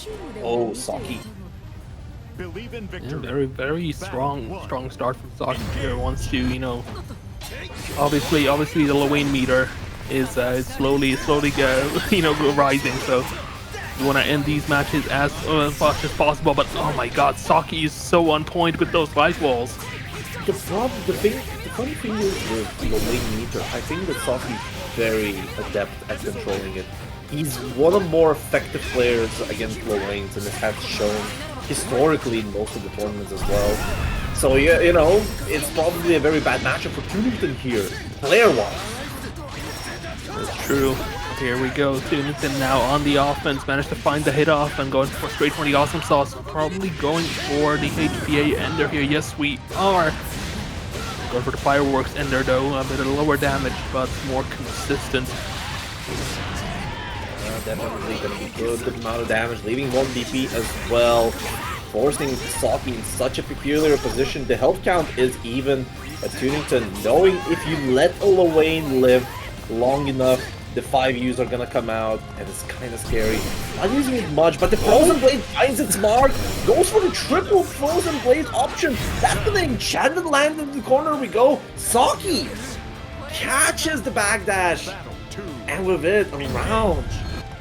That was so well played as well. Like Saki is like, Saki knows Katalina in and out, which is really fun to watch. Like this level of character expertise isn't shown that isn't seen that often. Here we go. Bro Will coming out, gets spot dodged. Another come at me, bro. Gets spot dodged. For H not landing from Saki's side, but it does not matter. But because that light wall will intercept the awesome sauce. Saying is TooNington cannot cancel for free on Saki. Saki is using that 5U so well. Stuck in a corner now. 2H managed to land, but no counter hits and no combo. Raging Strike managed to land. Has to be easy to keep this pressure going. Sammy and Tommy managed to hit as well, but the 2-1-4H from Saki will land right at the tip, and that's gonna be enough to take the game. With the Emerald Blade in hand as well. 2-0. It's going to be looking pretty rough for TooNington. As I said, very rough player matchup here at the ladder, even in the loser side, knowing that you're going to be eliminated from the stop cut. Gonna descend into the EXDP, not going to let any strike throw options to go through with the EX Caterpillar. Of it. Another, this time gonna go through something very fearing for that DP. And that's gonna be a hit from the bro. The full damage, Caterpillar gonna get summoned. That's an ultimate Limeral Blade. Not gonna hit in any way, shape, or capacity. And this round is looking way different. Gonna go into ultimate Caterpillar. Oh but no, this time didn't catch just up. Failing. Yes. Oh, the Messing it BC up. gets intercepted by the light wall. Saki now getting back that meter, not enough because of the what's it called, combo limits. And Yeah, the checkmate HPA came in through. Saki could not survive that. Even trying to spot dodge to avoid the damage, TooNington was delayed the slashes themselves. They're fighting some demons of their own right there. Tell me about it, man. Thinking about fighting their own demons.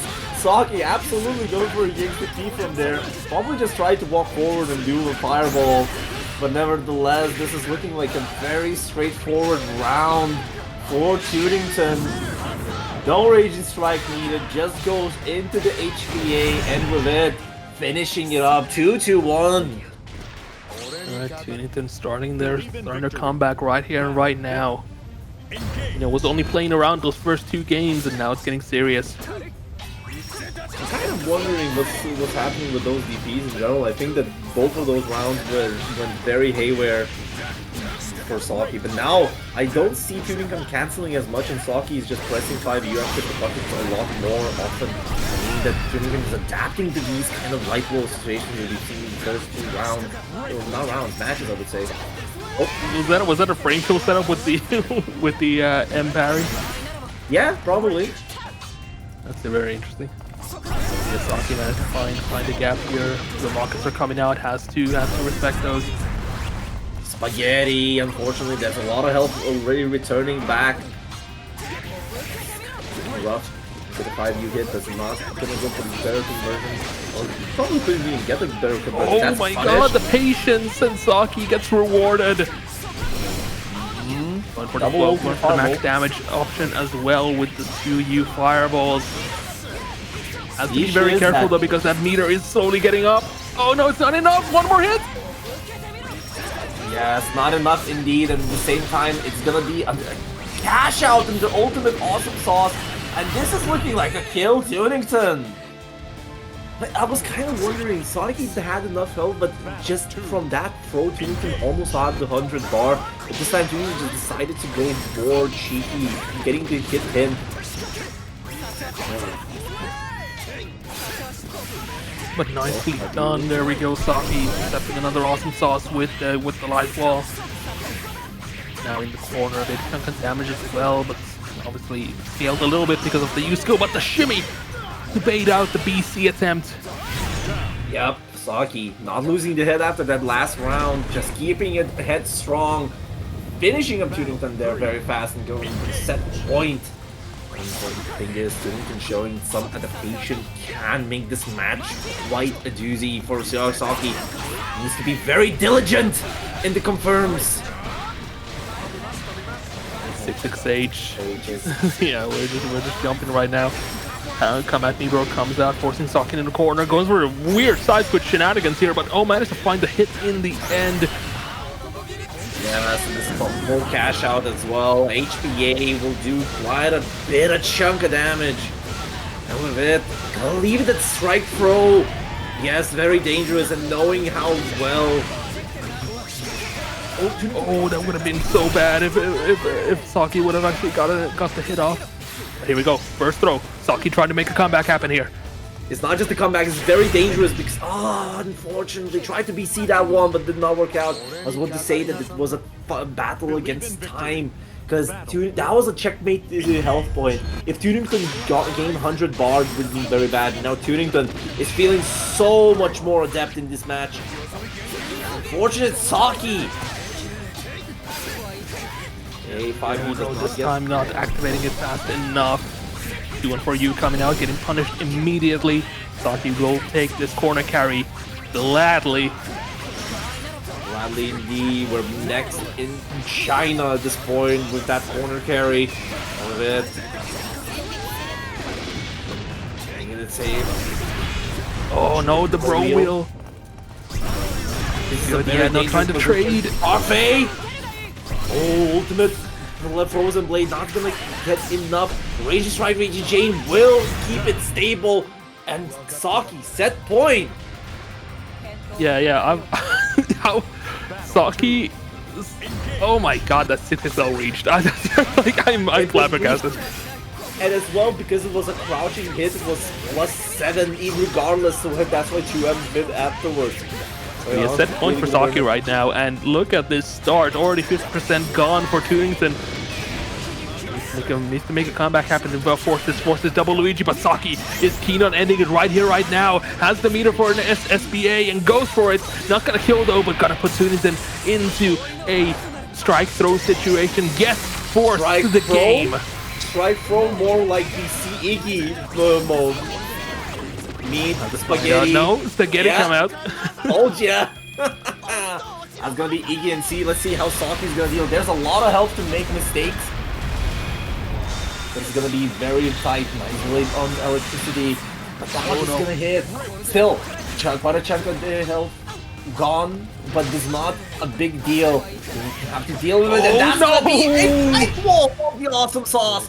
And with it, Saki finishes that third game, 3-2, eliminating TooNington from the top. And mostly how Ashoto just tries to keep Ladiva out. Attempt either get Ladiva out of the way and just playing the neutral game, or playing such an oppressive pressure game to not let Ladiva even get out of positions.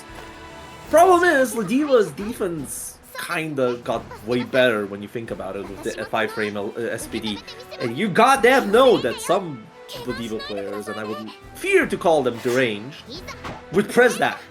Believe in victory. Anything to gamble just a little bit, and you get to gamble again afterwards. She's the wrestler of the Jewel Resort Casino. Yes, of course she's gonna gamble, huh? Exactly. Here we go. Now to Kami starting off strong, getting just a little bit of that overtime surge set up. But no Mordesai. Oh, it's not gonna hit into the ultimate director. We go with it. Some good damage going to Vorpal Blades. It's gonna be helpful, very much so for Akami. And Akami, is keeping it pressure, but not getting the conversion of the ultimate fireball. Nevertheless, Raging Strike will do it. And this time, we're gonna go right into the basket B of the combos. Add the last hit just for the kill. Akami round up. Battle 2. Yeah, you know, we were talking about how light like snowballs really well. Another person who snowballs extremely well is Dudeakoff. Like they will, like, once they get into that flow state, it's almost impossible to like get them to stop. So definitely. The X Fireball into the ultimate record. That's gonna be a lot of corner carry into safe jump as well. Unfortunately, that's LSPD is gonna do its work. Gonna let the 6XL get in there. Nice whiff punish on the 2U. No wall bounce, unfortunately. Tried to get a combo of it if it did happen. Good. I'm gonna kill it with that rising sword. yeah. 1, So 2, for Ryajin in chat asking what snowballing is, you know how like when a snowball is going down a hill, it slowly gets bigger and bigger and bigger. That's basically what we're talking about. Like it's really hard to stop that.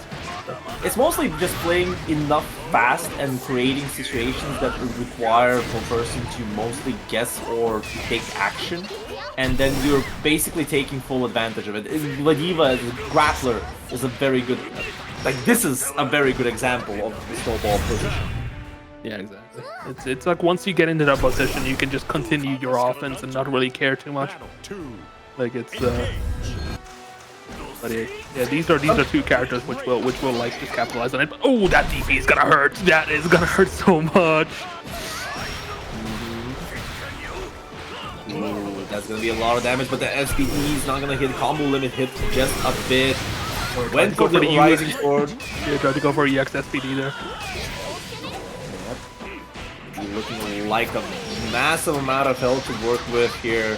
One of the big strengths for Ladiva, if she has the health advantage, it is very, very hard to return back to the game. don't need to take any risks whatsoever. That's gonna be a strike, close light, catching the counter hit into the SBA, and Mordesai ending that match back 1-1. Nicely done on Mordesai. Believe in victory. But let's see if Narmaya can bring the flow back and adapt to this situation. Oh, beautiful 2H there. Into the 5U as well with the good bounce. Gonna get a huge conversion in the corner we go. Catching Mordesai jumping out of the corner. Crouching confirmed ultimate Rekka. Damage going.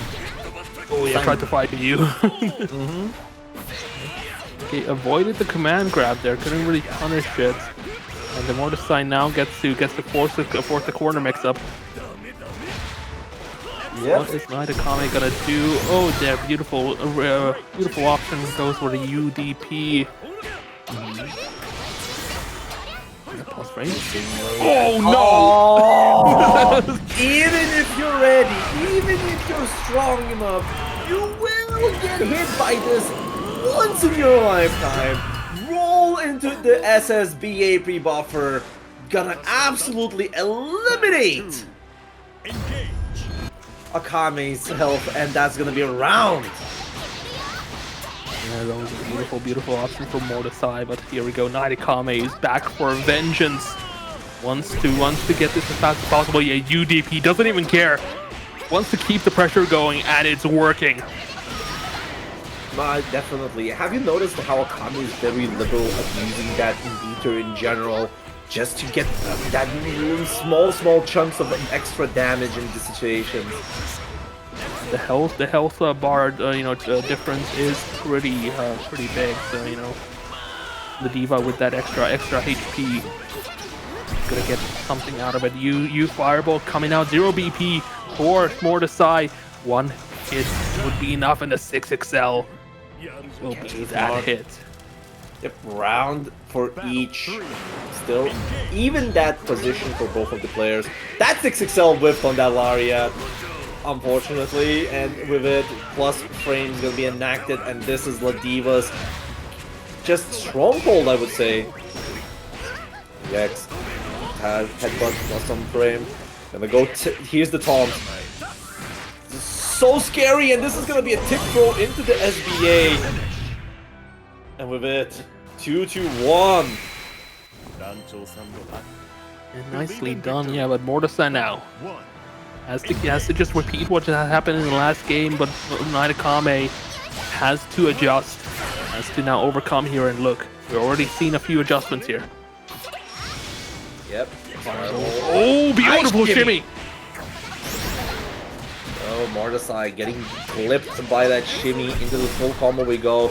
Narmaya not really working with it, tries to jump out any kind of throw. It's not gonna work. Jesus Christ! 6XL into the SPD. No, that was 6-6. That was far heavy, actually. Oh, was it? Okay. Yeah, far heavy into the SPD pre-buffer. Alright, but here we go. Whoever called Mordesai honest is questionable at best. Yeah, well, yeah, now they're trying to play it out. The headbutt comes out, and there's the Oki. Counter hit. Honestly, Ladiva with the patches became such a menace of a character. Even if you have good options of dealing her, now the risk reward, sugar reward just got way freaking higher with the time. Have you noticed? Yeah, very true. Managed to get a hit off Mordesai, though not going for the throws. Oh, the spot dodge a bit too early, but no conversion from Narmaya. Sweet coming out the side switch for Mordesai. Headbutts galore. Hero block, recognizing that you can challenge it afterwards. Okay. Playing it safe. 6-6H! 6-6H! Narmaya is scared to press anything right now. This is exactly why. Oh, there's no cash out. And that's gonna be an SBA just after good blocking DBC, and 3-1 Mordesai. Cleaning it up. Eliminating a counter. Believe in victory. Alright, T. So, let's get into it. Lowain versus Vira. Yuna does have a pretty good experience against Lowain's, so this might go. This might be in Yuna's favor, but it is Pixie that we're talking about. Definitely, I agree. But the thing is, you have to understand, Yuna is a player. She's a player with patience of the gods. You wouldn't expect her to play against, Bonsai for 80 games straight in offline against Metera. Like, that requires some good patience. Very nice throw there. Was in the corner, but the Rose will manage to hit there, so yeah, has to go back into neutral. Ooh, beautiful install. Yeah, and that's gonna be a full conversion out of a 0 BP as well.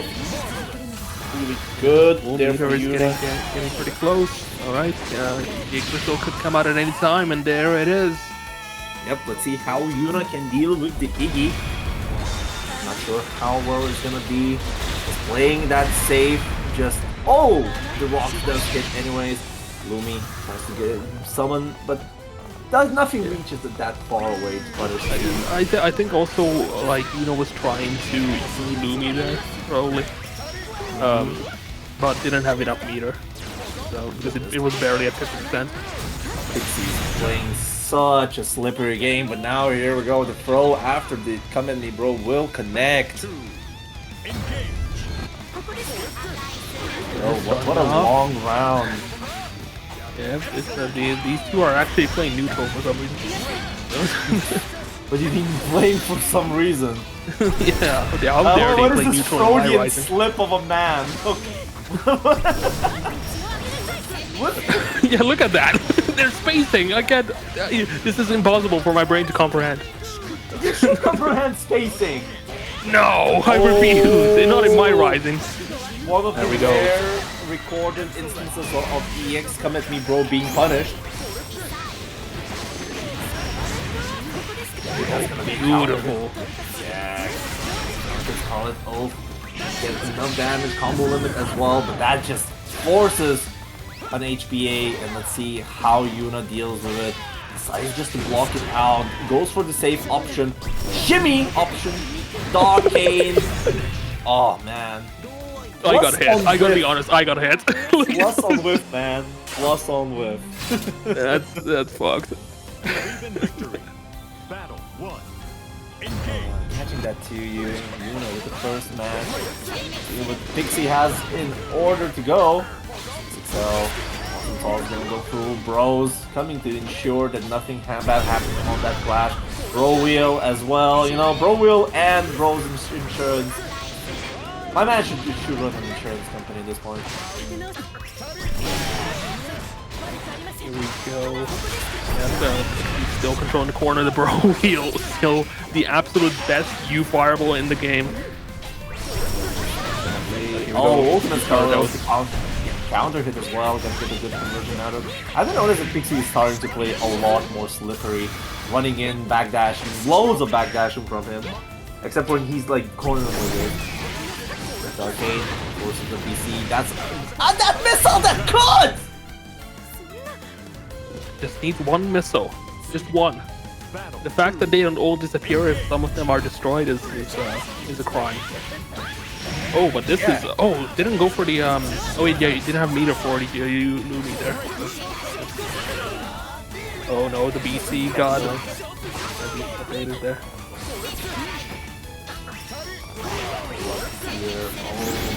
And now see Pixie is on the controlling seat. Goes with the offensive BC to keep up the pressure going.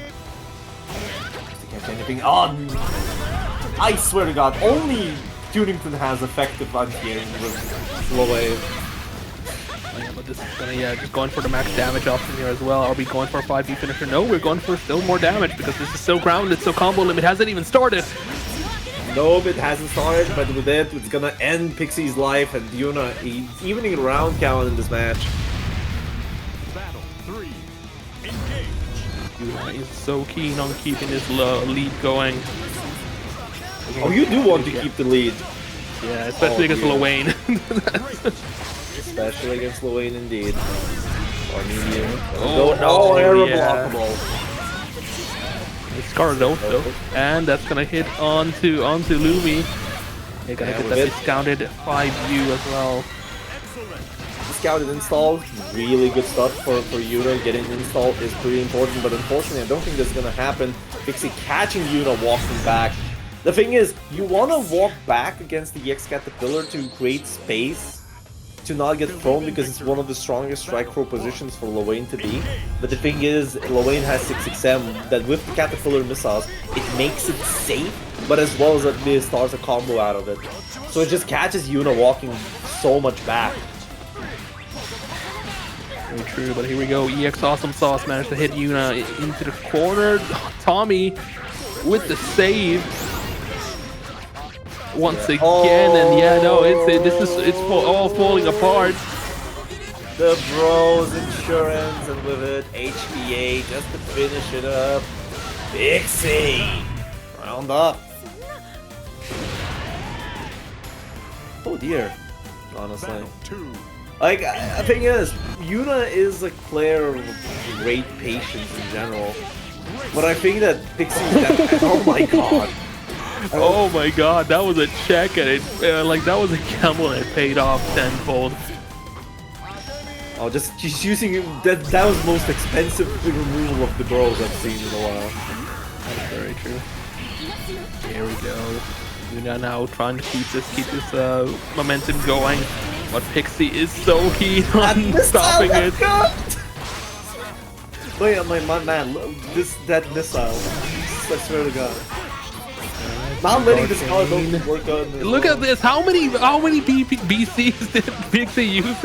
All right, 0 BP for Pixie now. Yes, Pixie is that player that does not want to be let it. And now look at this, 100 bar already on Pixie side, and this just spells another HPA. No, this spells kill. 1, 2, 3 into finisher. Pixie 2-1.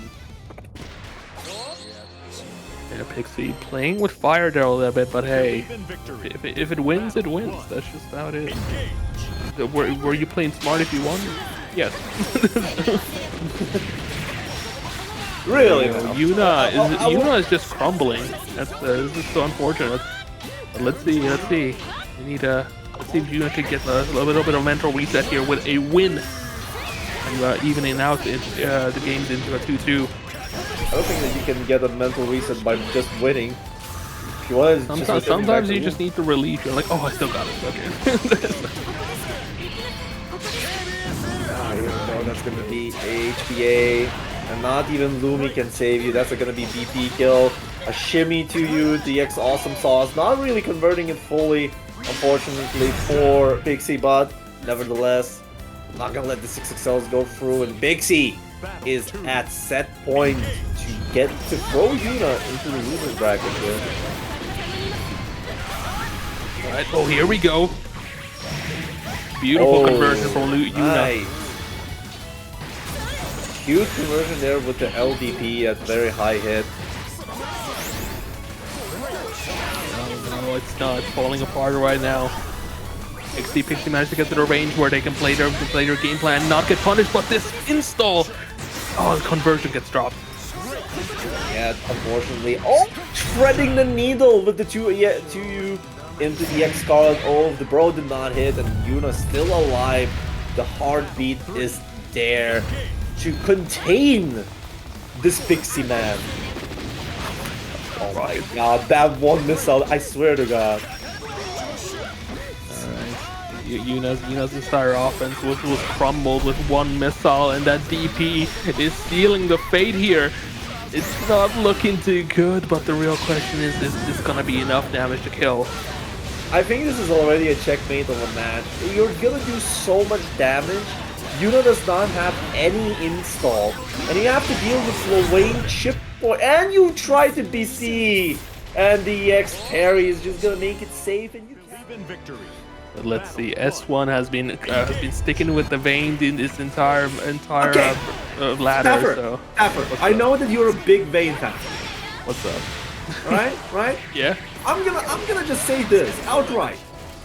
Out of all of the Vaynes I've played, in Europe. I don't know what S1 is snorting, I want that too. He's the most crackhead Vayne in Europe. I'm not gonna stop talking about that. To be fair, you gotta be insane to play Vayne because of his entire kit. It's like, but yeah, look at this. This is the issue because like Vayne's arm destruction is just not fast enough to contest with the arrows. Like that.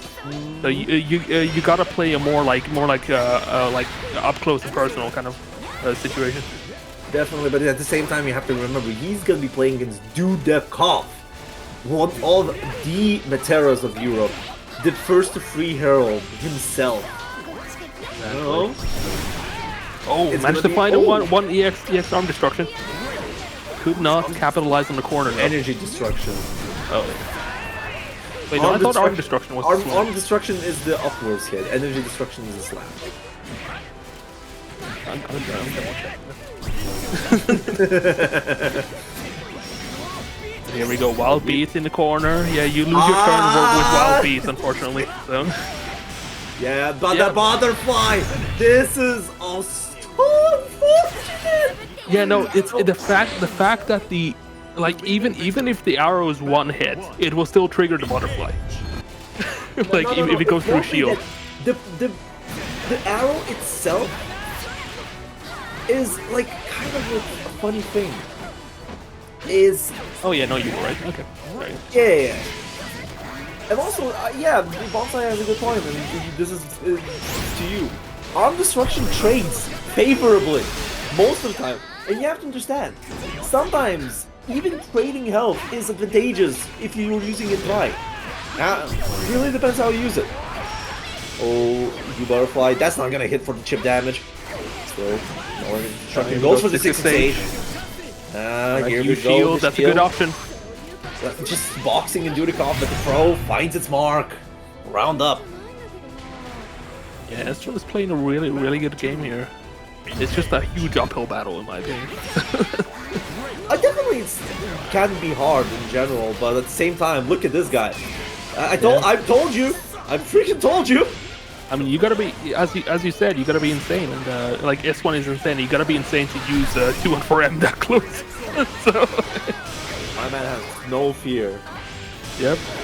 Sometimes you just gotta be that. You just gotta run up and endure. That's the. Ooh, just barely at the active frames.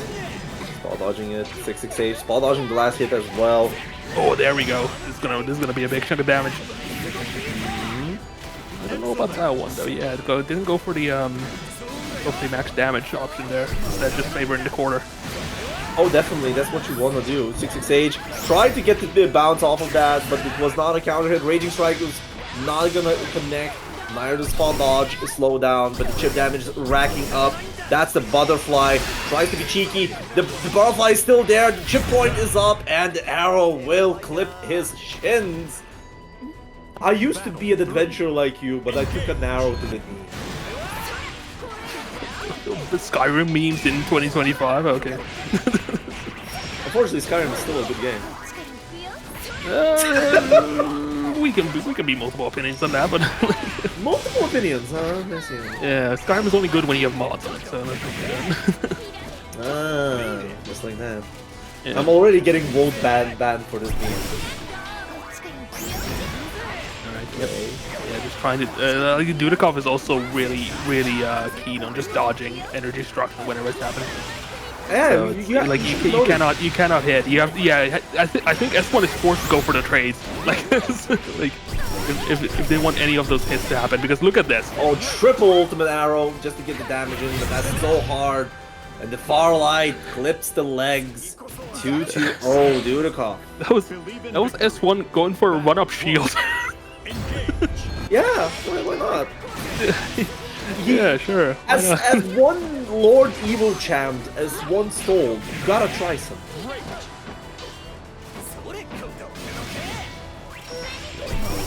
Alright, 2 shield coming up, yeah, forcing the jump. And getting an anti-air, but not particularly having anything to do. Oh, that was perfect! Whoa! Oh, that was so well timed. Oh, just then going for the ultimate arm destruction. Okay, gonna go for that BC, catches the ass on the counter hit. Few arrows coming out from Dudeakoff. Butterfly on the table has to, yeah, S1 is just trying to stop Dudeakoff from using those arrows on those butterflies right now, and it's not ending. It's not ending. Not ending. Monkey but the ball! You tried to be cheeky.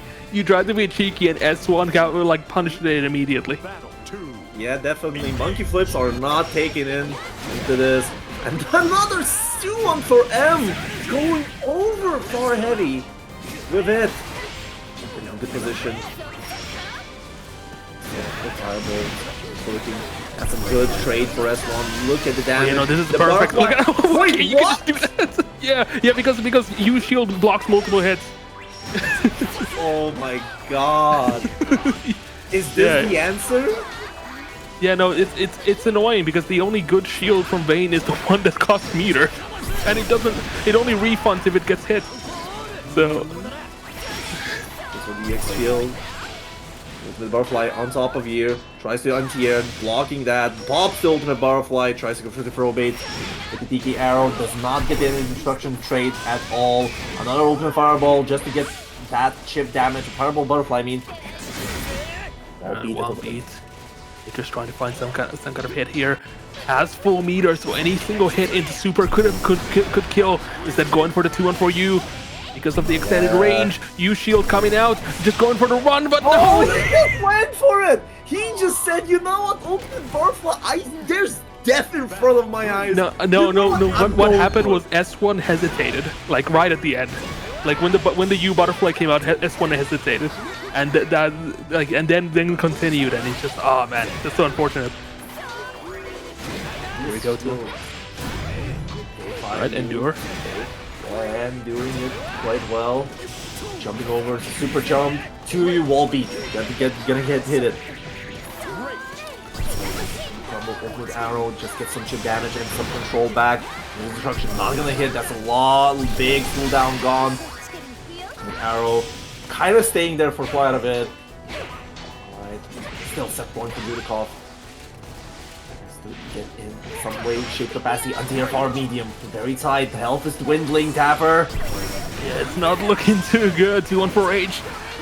S1 just trying to find the gap here, but Dudeakoff is relentless. 6-6H gets avoided. S1 is just losing health so slowly, 2-1 for you. It's not fast enough. And not Idara was already out. Believe in victory. Battle 1. Engage. Let's see. Who will move on, and who will get unfortunately dropped from the brackets? Yeah, Run back from previous Paragon. Run back. Oh yeah, we got some beef while we're at it. Yeah, he actually frozen blade, tried to get a conversion out of it, but they're a tad bit too far away. Still Yuna losing half of the health just to get out of that corner position. Now it's most likely how Saki is gonna control this neutral. But so far, I think it's doing such a good job. Oh my god! That far light. Yeah, that far light looked very deceptively like it would have lasted long enough, but yeah, Saki's just using meter so freely. As I was saying. Ultimate Enchanted lands on top of it. Does not get a conversion of the Frozen Blade, just a tad bit too far away for it to go. So, loads of hell gone, and just goes for another Enchanted lands. That parry window as well as the ultimate slowdown is a very good anti-fuzzy option in general. Well, it's pretty good. I would say 6 seconds is pretty good. Yeah, definitely.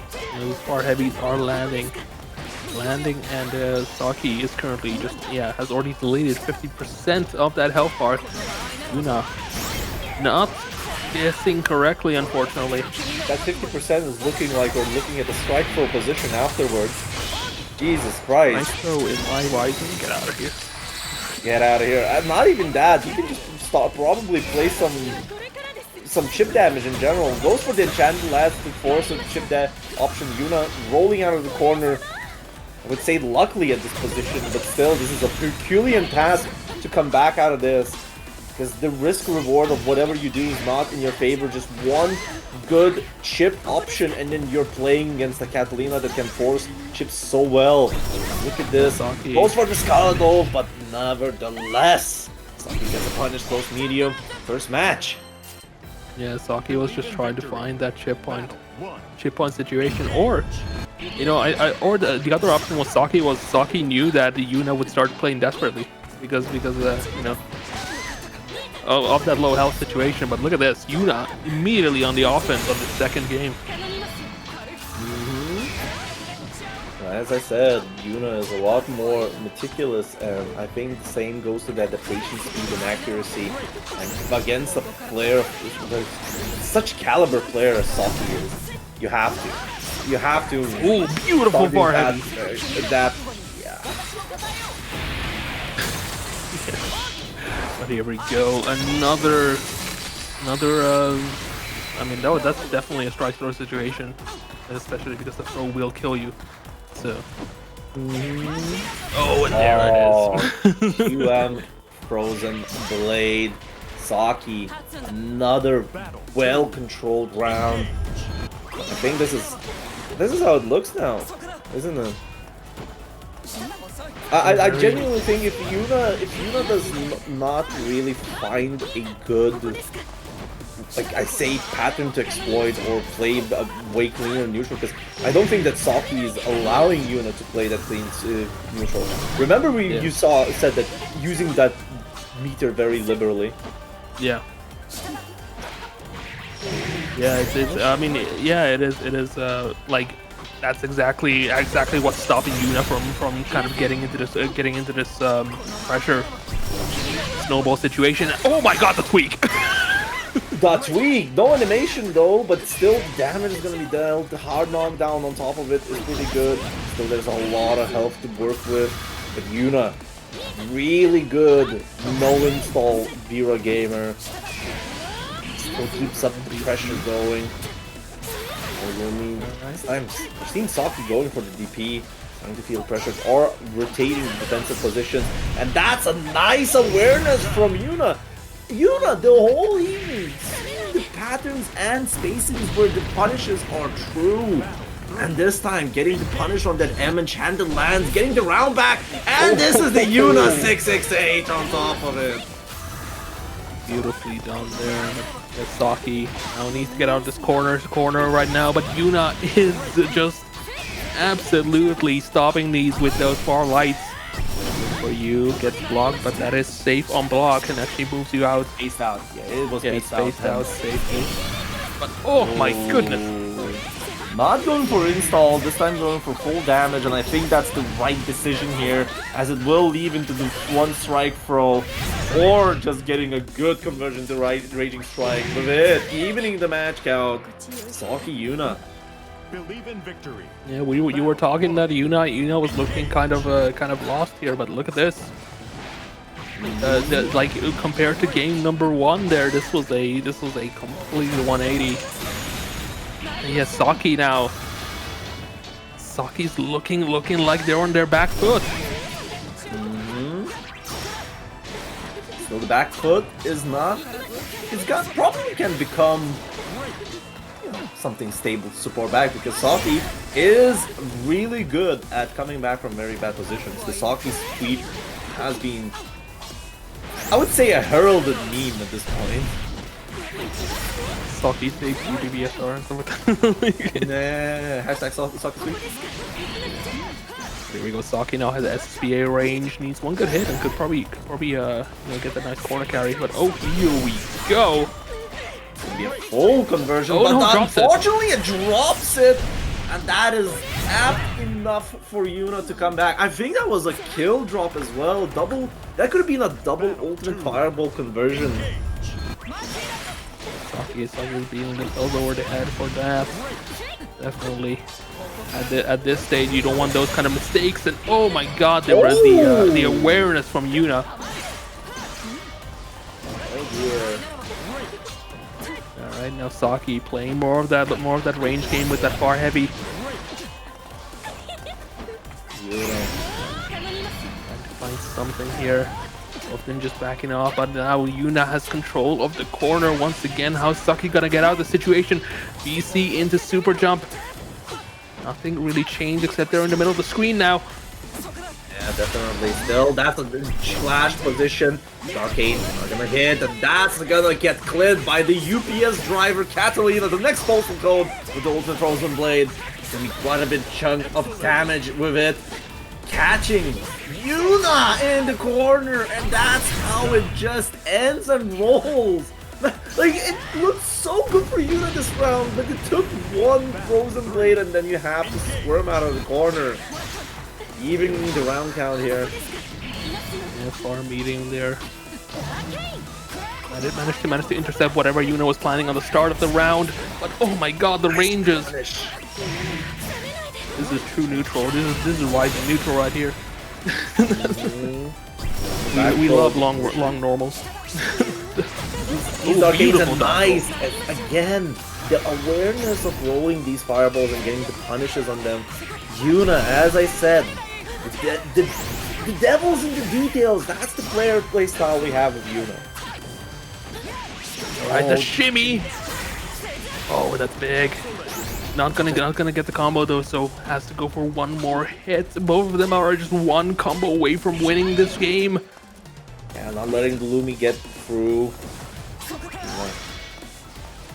Trying to move for a good position. Skylo -1. It's a throw in. Saki safe jumping, using those last BCs, not hesitating at the hit confirming on the 2M. And oh my god, that's gonna be blocked, right? That's gonna be blocked. No, it doesn't. It doesn't! The armor, the parry frames only act when she's standing. She was moving forward. Yuna! With that tweet to the ultimate! The blue screen. Oh. That is so unfortunate. To Vandine, I think Saki just wanted to get good chip damage. You can't really get punished with the tune for you if it's spaced out. And Saki just wanted to get the chip in some way, shape, or capacity. Yuna was very close. It would have put at the chip point, I would say. But here we go. Look at this. Saki now in very solid showing in this round. Ending off with that SDA. That's going to be enough to kill, I believe. Yeah, there we go. Kill. Oh boy. Battle 2. Quite an insane round going here. Saki starting to work back to the 5th match if possible. This is losers quarterfinals. Usually this is a match you would probably see most of the top 8 winners sides.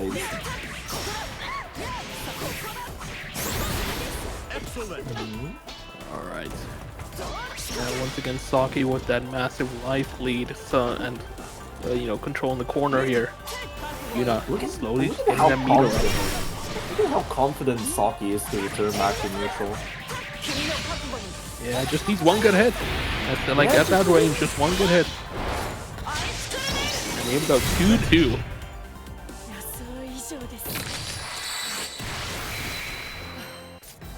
Believe in victory. Alright, Battle game 5 here. This time, oh, the light wall will not work out with the Skarlatov that well. Yuna is in the controlling seat here, keeping the pressure. Saki getting the enchanted lands to get out, but back it with a discount install off of that fuzzy mash. Looking like Yuna is in the control, but the bunt from the Raging Strike. It's gonna also help with a lot of scaling. That was way more damage than you're used to from that kind of combo. Still 1 BP on the Saki is going to be quite rough to go back. Gets a good 6XL just to get some damage going. Yuna, Arcane, tries to catch the backdash. But these throws are going to start hurting. This 20% increase is no joke, and it can add up to those throws. Now Arcane goes with the chip with option, stagger, pressure. There's one more throw to go, and they'll catch the fuzzy. Yuna! Set point here for Yuna now. Saki, can they bring this into a double Luigi? I'm seeing a lot of Katalina fans in chat, so this is looking pretty intense. Oh, the spot dodge on the Raging Strike. That's gonna get a discounted install while we're at it. Yuna looking so strong on this possible set point, but Saki is not letting this go, is not giving up. The dodge roll though. But can I just take a notice that Yuna has been just blocking so much? just take notice to this. Yeah, but here we go. Saki still trying to make something happen, but Yuna is so just you know, we'll just let the timer go down. Has a really good life lead. Saki now forces Yuna into the corner, but oh my god, just that barely hit. And there's the far heavy. Here we go, 2-1 for you. The land for the pickup, optimal combos, big damage, evening that count. Still, Yuna has 3 DP, which is a very advantageous. 29 seconds on the clock, by the way, and Saki has the health advantage. It's not easy. Yep. Oh, just jumps over Lumi. 20 seconds Still on the clock. Oh, and here we go. Catches Saki with going for the 6XL. And it will be a full conversion with the 3-2 versus S1, the turn around flag. The Dutch Bane here. No, that's not. Oh wait, yeah, no. That's not. Yeah, no, I'm mixing Dutch and Luxembourg, I think. Alright. Also, want to mention that Exslide also donated $5 to the prize pot. Thank you there. But other than that, let's get back to the match. S1 looking pretty confident. That's gonna be just an ultimate headbutt. Oh boy. This should kill. Thing is, what I've noticed, Mordesai is more inclined to go for those lariats, and S1 has punished them quite cleanly. And that's just like, from this one round, it seems that S1 is a lot more ready to be more prepared with the whip punish like this, and dealing with Ladiva shenanigans. That shield also makes it very hard for Ladiva. Can't really lariat and attempt to at least, you know, trade with the energy destruction, making those energy destructions a lot better. And look at this, that is not gonna. Oh no, you don't want to do that. That is minus. Wait, that's -5, isn't it? You can punish it with the Elsa's PD. Yeah. It is, but here we go. Yeah, using the shield just to get rid of the other options. Unfortunately, it just does not get rid of the headbutt option. So that's oh, here we go. Another BC. That's gonna be 6XL conversion out of it. BCing the punishable option. Unfortunately, let's go for some cheeky delayed options. Energy destruction. Another energy destruction. The shield is up. This one waiting it out. Catches. All right, you shield. Oh yeah, no, that just destroys everything. And so I think, are the shields considered projectiles? I don't know, actually. Because that was a one hit to get rid of the U shield, so that's why. That is the question that bewilders me if you have to. I have to test that out at some point. Yeah.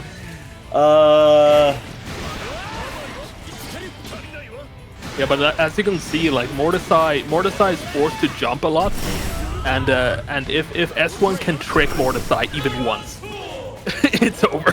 Like that's why like because the biggest issue with Vayne in general is that Vayne doesn't really have anything that forces people to jump.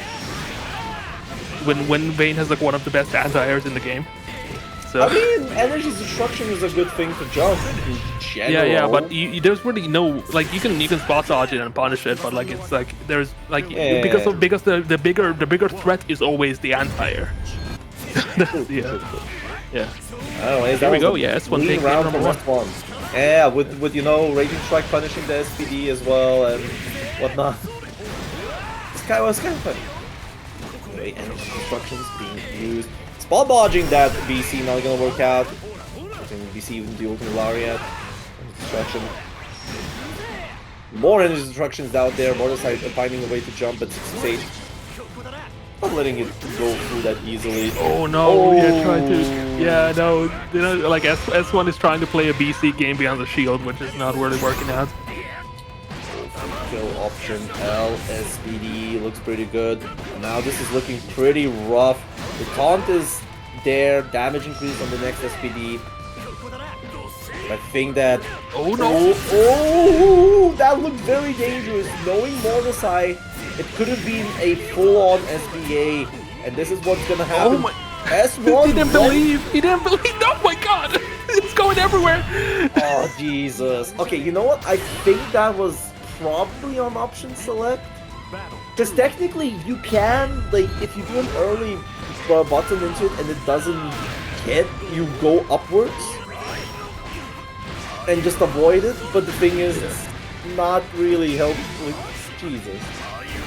Yeah, look at this. Yeah, this is just the issue with Ladiva matchups in general. You just gotta pray that you keep picking the right option. But here we go. S1 managed to get out the corner now and gets to play their game. Finally. Any kind of damage is good, and oh, the spot dodge on the U headbutt. Yeah, we're gonna go right. I wouldn't go for SSBA myself in this situation, but 2 BP. It's due 2 BP. Yeah, that is true. 2 BP is broken in this game. Tried to go for the throw bait. Yeah, but that's 0 on block like that. Yep, and yeah, just challenging on wake up. Like it's you just gotta at that point. Like, and it's working out. S1 evens out the rounds here. EX shield. That's probably the first and last time we're seeing that. Yeah, definitely. Wall beat out of the corner. Trying it at least, so. Oh! Yeah. The shield came out just late enough. It doesn't seem to be stopping Mordesai's offense here. Alright, S1 gonna do. That is not the correct answer, and 1-1. I mean, I could talk about the interactions that happen here so much, but Jesus Christ. It's hard to pinpoint what's particularly happening between these two players, but it's mostly Mordesai knows the positions when he can go for the SPDs, and usually they are very effective. Have you noticed that every time the BC was blocked, he went for the SPD? Yeah, I mean, it's a -2 situation, so yeah, you can't really press into it. Yeah, the destruction's gonna get some good chip damage. He's using those shields to cancel the spot dodge by clearing them. The ultimate wild beat conversion into it, which dropped, unfortunately. Yeah, should have just gone for 5, like medium into Raging Strike. That should have. That's unfortunate, but here we go. S1 just needs one good hit to take this round. Also using some ultimate skill there. Ah, never mind. Yeah, okay, here we go. Throw. We'll finish it up. Thing is, S1 tried to use some ultimate skill there and lost 50 bar. Could have been very, very rough for him. Nice backdash! But does not get a good punish from the SPD. Jumping through the 2-1 for him. The edging destruction is not going to do its work. Now it's looking way better for Mordesai. Ah, never mind! The shield protecting from the ultimate headbutt. I mean, no, the headbutt just didn't land. Like on this one. So. Okay, fair. Yeah. Oh god, if only S1 didn't 6XL there. Saying it's safe. Mordesai gonna get the good punish on the arms destruction. That's gonna be S1 being very young. Getting 0 BP for Mordesai. Yeah, no bar on that, just gonna go for maximum damage. The chip is there. Tries to catch it. He was trying to go for it. He was trying to go for it. Yeah, Mordesai tried to go for the roll SSBA, but the 5U slam will catch it clean. Yeah, but like 5Uing against the Ladiva is so scary. Like it is. Like I'm so scared to do it every time, but like it's whenever like I'm expecting a headbutt, I usually do it.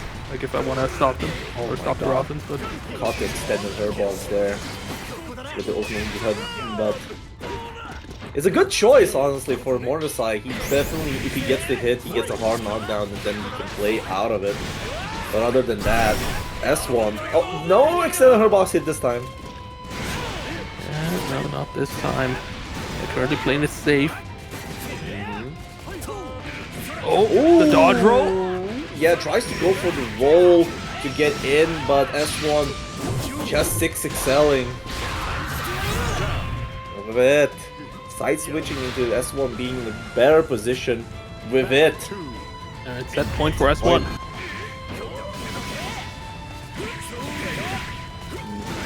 Alright, yeah, no energy destruction coming out. EC unfortunately goes through shield. Hey, this time Mordesai keeping the pressure going.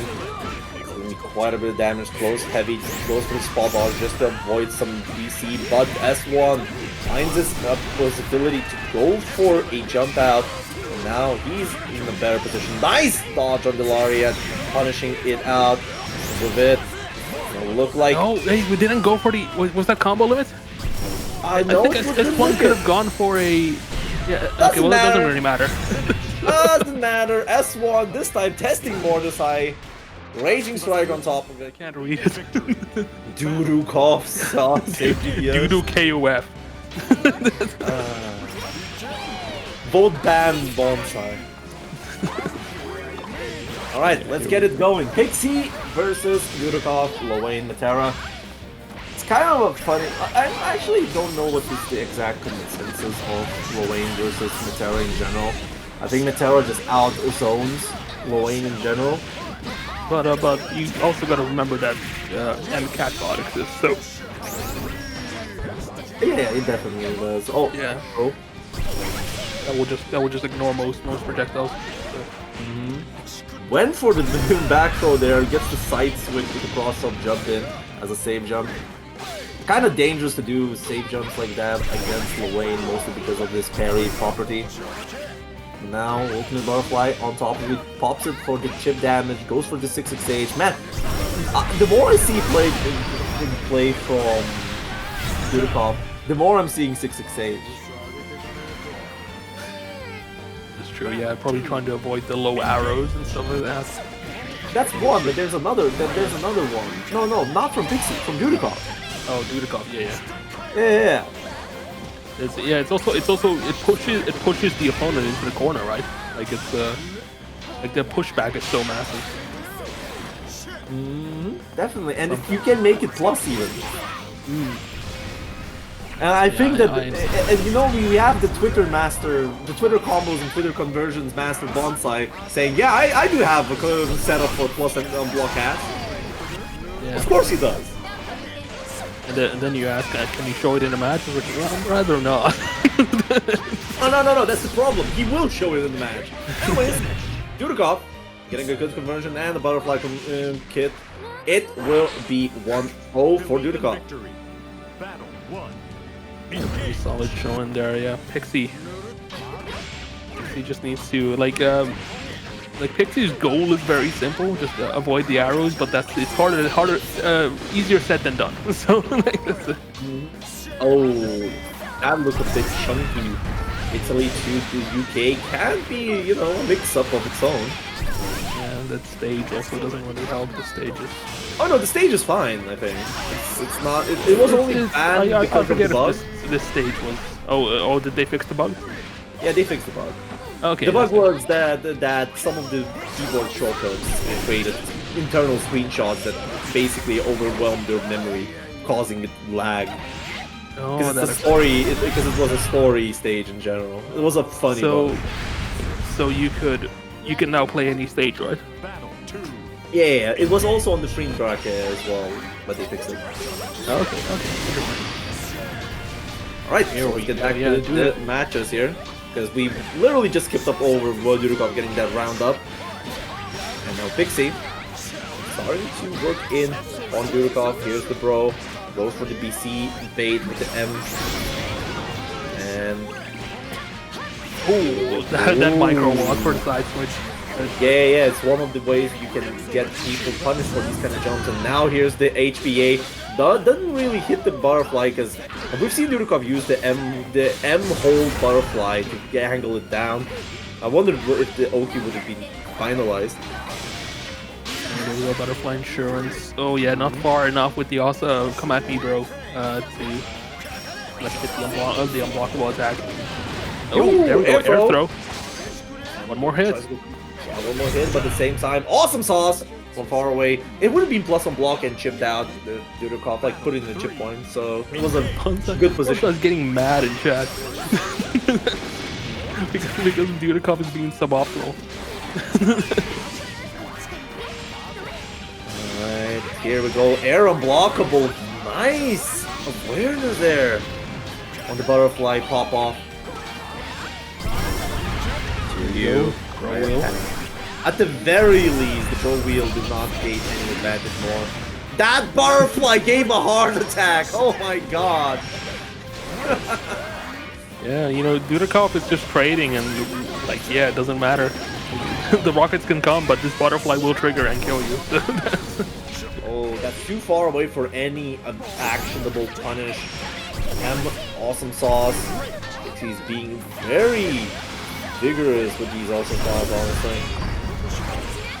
Yeah, trying to get some food here, but no. Dudeakoff's, Dudeakoff's offense is relentless. Even the rockets can't stop it. Pixie's so close to chip point here. Dudeakoff just needs one good hit. The arrows come through and the spot dodge is too early. It was that slow arrow that could, and just forcing Pixie being so active to dodge that chip damage, just reacting to the arrow but not recognizing how fast the arrow is. Oh man. Here we go. Pixie now on the offense, getting a nice start. But here we go. BC coming out, Bro Wheel gets avoided. Pixie still controls the corner. What an adjustment! Chasing after Dudeakoff, flying in the air. The pros get obliterated with the ultimate arrow. Oh, Bro Wheel, but the trade does not let him get a good conversion out of it, unfortunately. Probably making it very, very awkward. And the Bro Wheel to get it going. Great fall is not gonna work out. And Pixie takes advantage of that. 2U punish into EX awesome sauce, and with that, we're gonna get ourselves a kill. Pixie, round up. Now Pixie just needs to get another one to get on the board because Dudeakoff is at the final game here. So just need 2 round wins to take this home and put, banish Pixie into the losers bracket. Banish is the way player. yeah, we're using Yold in English now. You know? What say you? What say thou? Lowain, the awesome sauce. Lowain, the majestic sauce. Brilliant. I don't know what synonym for sauce. Alright, so we're looking at currently Dudeakoff at wit's end with the health, using the BC as well. No ultimate butterflies just yet. Very keen on. Oh, never mind. Here's the butterfly. Very keen on using that ultimate arrow to not let the rolls or any projectiles to go through. Killer bot using the last BP. Now Dudeakoff is in a very peculiar position. This is 0 BP, and I'm sorry, that 2M is gonna get punished. I think Pixie just went for the checkmate kind of option there, chipping Dudeakoff as much as possible. But the 2M will get punished itself. Pixie getting the match back 2-1. But here we go. Dudeakoff starting off strong this round, forcing Pixie into the corner, but the bros are gonna avoid all the arrows, but the 2H comes in return. Dudeakoff is saying, no, you belong here. This is your property. Proper? What do you mean? Since when corner is I am invading. The corner is everybody's property. Not when I'm in control. Ah. Yeah. But here we go. It's called being jailed, okay? Yeah. There has been a change of ownership because Dudeakoff is now on the receiving end of these slashes. Ooh, spot dodge. That was a very dangerous spot dodge. Couldn't even punish onto it. But the butterfly says no to all of the caterpillar missiles. Literally just destroying all of them. Dudeakoff set point against Pixie. And one more round like that avoids the caterpillar laser. Just barely at the end. Pixie's just trying to use the cat laser to kind of like trade with the projectiles right now because nothing else is working. Alright, but here we go, forced in the corner. Butterfly insurance, another one. You arrow just to get rid of the cat bot. Look at this, the Metera range. Look looking too good. The shimmy though, Pixie on the offense, but no, Arrow destroys that immediately. Just doesn't get the pillar, just working in. 6XL catches it in. This is a highly scaled combo, but Pixie nevertheless goes for a full cash out. It's not gonna for kill. the balling. Yeah, balling indeed. Not gonna kill, but gonna leave it at a very dangerous health count. Dudeakoff now, yeah, gets parried. We saw that before.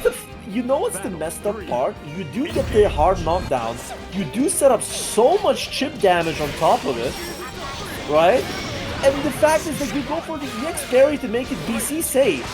So nevertheless, it would have put Dudeakoff at the chip point, and as well the parry would have not punished, and you cannot see that as well. Man, I love Lowain. So fun. Here we go. Talking about Lowain here, Dudeakoff is already at 10%. That's like 5%. You look at this! He knew that the HPA is coming! That T-Fan, I know, Dudeakoff, how you feel. I communicate that as well. If I know that the HPA is coming, I will fucking teabag as well. Exactly. Dudeakoff accept death. Exactly. But here we go, 2-2. Dudeakoff taking a little bit of a break there just to kind of like go through all the all the strategies, what to do against this situation. But yeah, 6XM from Pixie will start the matchup. Final game for either one. Winner goes into grand finals with an advantage. Ooh. Sal's getting unblockable, and now the bros keeping the pressure coming. The butterfly. Not gonna pop it just yet, BC. This is not the 4-second the nerf has happening. Now Vira pops the butterfly, but the far heavy could not go through the bro wheel, making the butterfly not pop as well. RH, nice spot dodge cancel off the far H as well to not get hit by the bro wheel. Okay. Yeah, that's a good anti-air option, bro. Yeah, it is. I didn't realize that. But oh my god, the 6XH to avoid the arrows. Yeah. Yeah, Pixie's playing this so perfectly right now. And okay, but here at the back throw. No, Meter. No, he didn't use it. He didn't use it. Probably. I think it's just. Okay, I'm sorry, but I'm gonna be saying this. Like, I think it's just the Lowain brain rot trying to get Iggy as much as possible. Probably don't know if he could have died against Dudeakoff because Dudeakoff did not have. He did not have enough meter to go for high damage. But it's just basically, I think the Iggy didn't want him to come out instead of HPA. Now at set point. But look at this, Pixie wants to make this a double Luigi as soon as possible. The bros are coming out, the butterfly's getting popped, but the BC is keeping the offense on the side of the Italian. HPA just to secure this. Oh my god, the dodges! Wait, hold up. Alright, chip point is very close. Oh my god, he's not dead! He's not dead yet, but it's a chip point against Lowain that is... Oh, wait, hold up! This is not over butterfly. yet. Oh, avoids everything but the rocket! The missile! The missile clips it, and we're going to double Luigi for Big Dudeakoff. Oh. Alright, double Luigi, final game, final round. Who will move on to grand finals? Get it out, butterfly popped up. Some chip damage, bro wheel is out, missiles up, and that's gonna be a conversion. The damage is racking up, and you know, that's a cheeky 2L to throw. Didn't really do anything, Caterpillar. We haven't still seen a Cabalo, honestly. And the fireball. But here we go. Dudeakoff getting a little bit of a momentum back. Managed to hit Pixie a few times. Bro wheel gets avoided. Butterfly still there. Managed to pop it. BC avoided. BC 1 BP remaining for Pixie. Doesn't matter. Oh, the whistle that could! 6XH gets it. -2. Very rough. And the shimmy! Shimmy into 2U. Pixie! 3-2.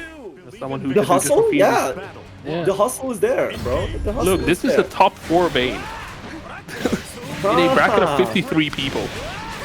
So, truly. yeah. But yeah, as you can see, that's the this is the kind of thing. Like, you know, obviously, Vayne can, if Vayne just gets Vira to block, you know, Lumi disappears. But what happens when you spot dodge? You know? Alright, so let's get it going. The Vira Vayne matchup. Ultimate Darkane, that's gonna be a wall bounce out into the full combo. Some good damage going, and see how Yuna is gonna adapt. But S1, absolutely no fear, goes for a fast mash there. I wouldn't say it was a fuzzy in general. It was just basically he did not want to let those plus frames to go in. Tries to move the energy destruction. The first arcane hit will hit the shield, but nevertheless still gonna hit the S1 668 hit. Just another arcane attempt. Now both players are at wit's end with their health. Honestly, 5U tries to spot dodge and get it, and destruction. Loads of chip damage, and now we're at chip point. Tries to go for the ultimate shield, but the Lumi coming in with the Scarlet Oath, even if it made safe, it went through that shield and killed S1. I wonder if S1 used 5U in that situation, would it have punished? It's yeah. 5U is a very funny button, but here we go, back throw. Let's see what is it. S1 thinking about here, going for another throw here. Are we going for a throw bait with a 2-1-4M? No, going for it, just backing up, getting that U shield out of the way, but oh, the install as a reaction. Beautifully done from Yuna. The tweaker Yuna, ready with those supers, not letting it go, and now doing so much damage to S1. And S1 now have to deal with. Oh! Was S1 trying to press 5U there? It has a 5-frame activation, so you know you can't really just. No, it would have been a counter hit then. It was just basically S1 jumping, probably jumping forward or back. It was a crouching hit that didn't block, and it was only on Lumi. I'm not sure at this point. Oh, beautiful air to air there. Now stuck in a corner once again. S1 needs to get out of this situation, but no, Yuna is relentless with the options. The UDD gets blocked, and that's gonna hurt. Look at this, 50-meter gain for the second one as well. They're just going for the max damage right now. Oh, drops the combo though. Yeah, I kind of respect the hustle to go for the ultimate DP as a sick RPS after block VC. But at the same time, that was diseased as hell as well. What the hell, man. Alright, but here we go, S1 now 0 BP remaining. Oh my god, there was something cooking, but S1 is it's just not working right now. Yeah, 2M. Sage doesn't go through, so she decides for them while Beat gets some good chip damage going. Energy destruction in the spot dodge. Another 6-6 Sage. Using the DC to get just to DC the way. Oh man, yeah, no, this is the like as I said, Lumi's existence kind of like makes this matchup very like slightly favor to Vira, but you know also it's Yuna what we're talking about, so. Oh my god, Lumi ended just a bit too early. And now S1 getting out of that very peculiar position, and Yuna. No, this is going through the shield. It doesn't block. It doesn't block supers. Doesn't block supers indeed. Got quite a bit of damage done to S1. Nevertheless, looking pretty good. Tries to go for some cheeky pressure. That was not a counter hit. He tried to go for the far light pressure. No BP left anymore. Shield and just clips him. Clips his legs. Was that just on the end of the shield? Yeah, I think the shield ended on the same frame. Because that shouldn't work. That shouldn't work, yeah. If the shield was still there, it shouldn't work. That's Nice, 2-0 for Yuna right now. S1 is not particularly having a good time. Or Yuna is just too prepared. Let's see what if S1 has us to show some Vayne shenanigans. And as well, remember, he's locked in on Vayne. He has no chance to change his character. It's a shimmying far emblem to Ultimate Darkane, getting the good damage going.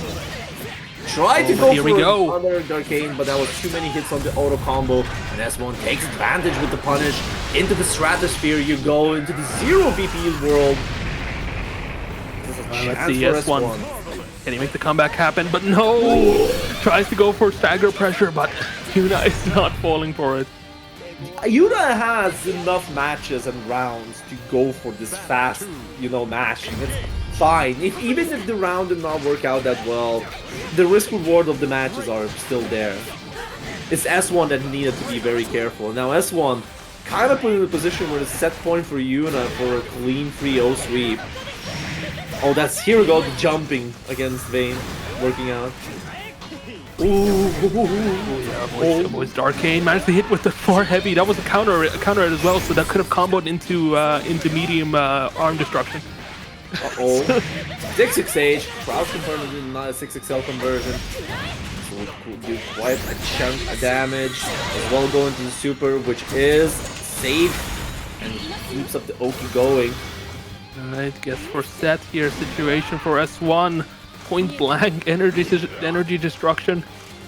Yeah, just trying to check with those mediums and heavies, but nothing's really working out. But managed to find with the 6XL.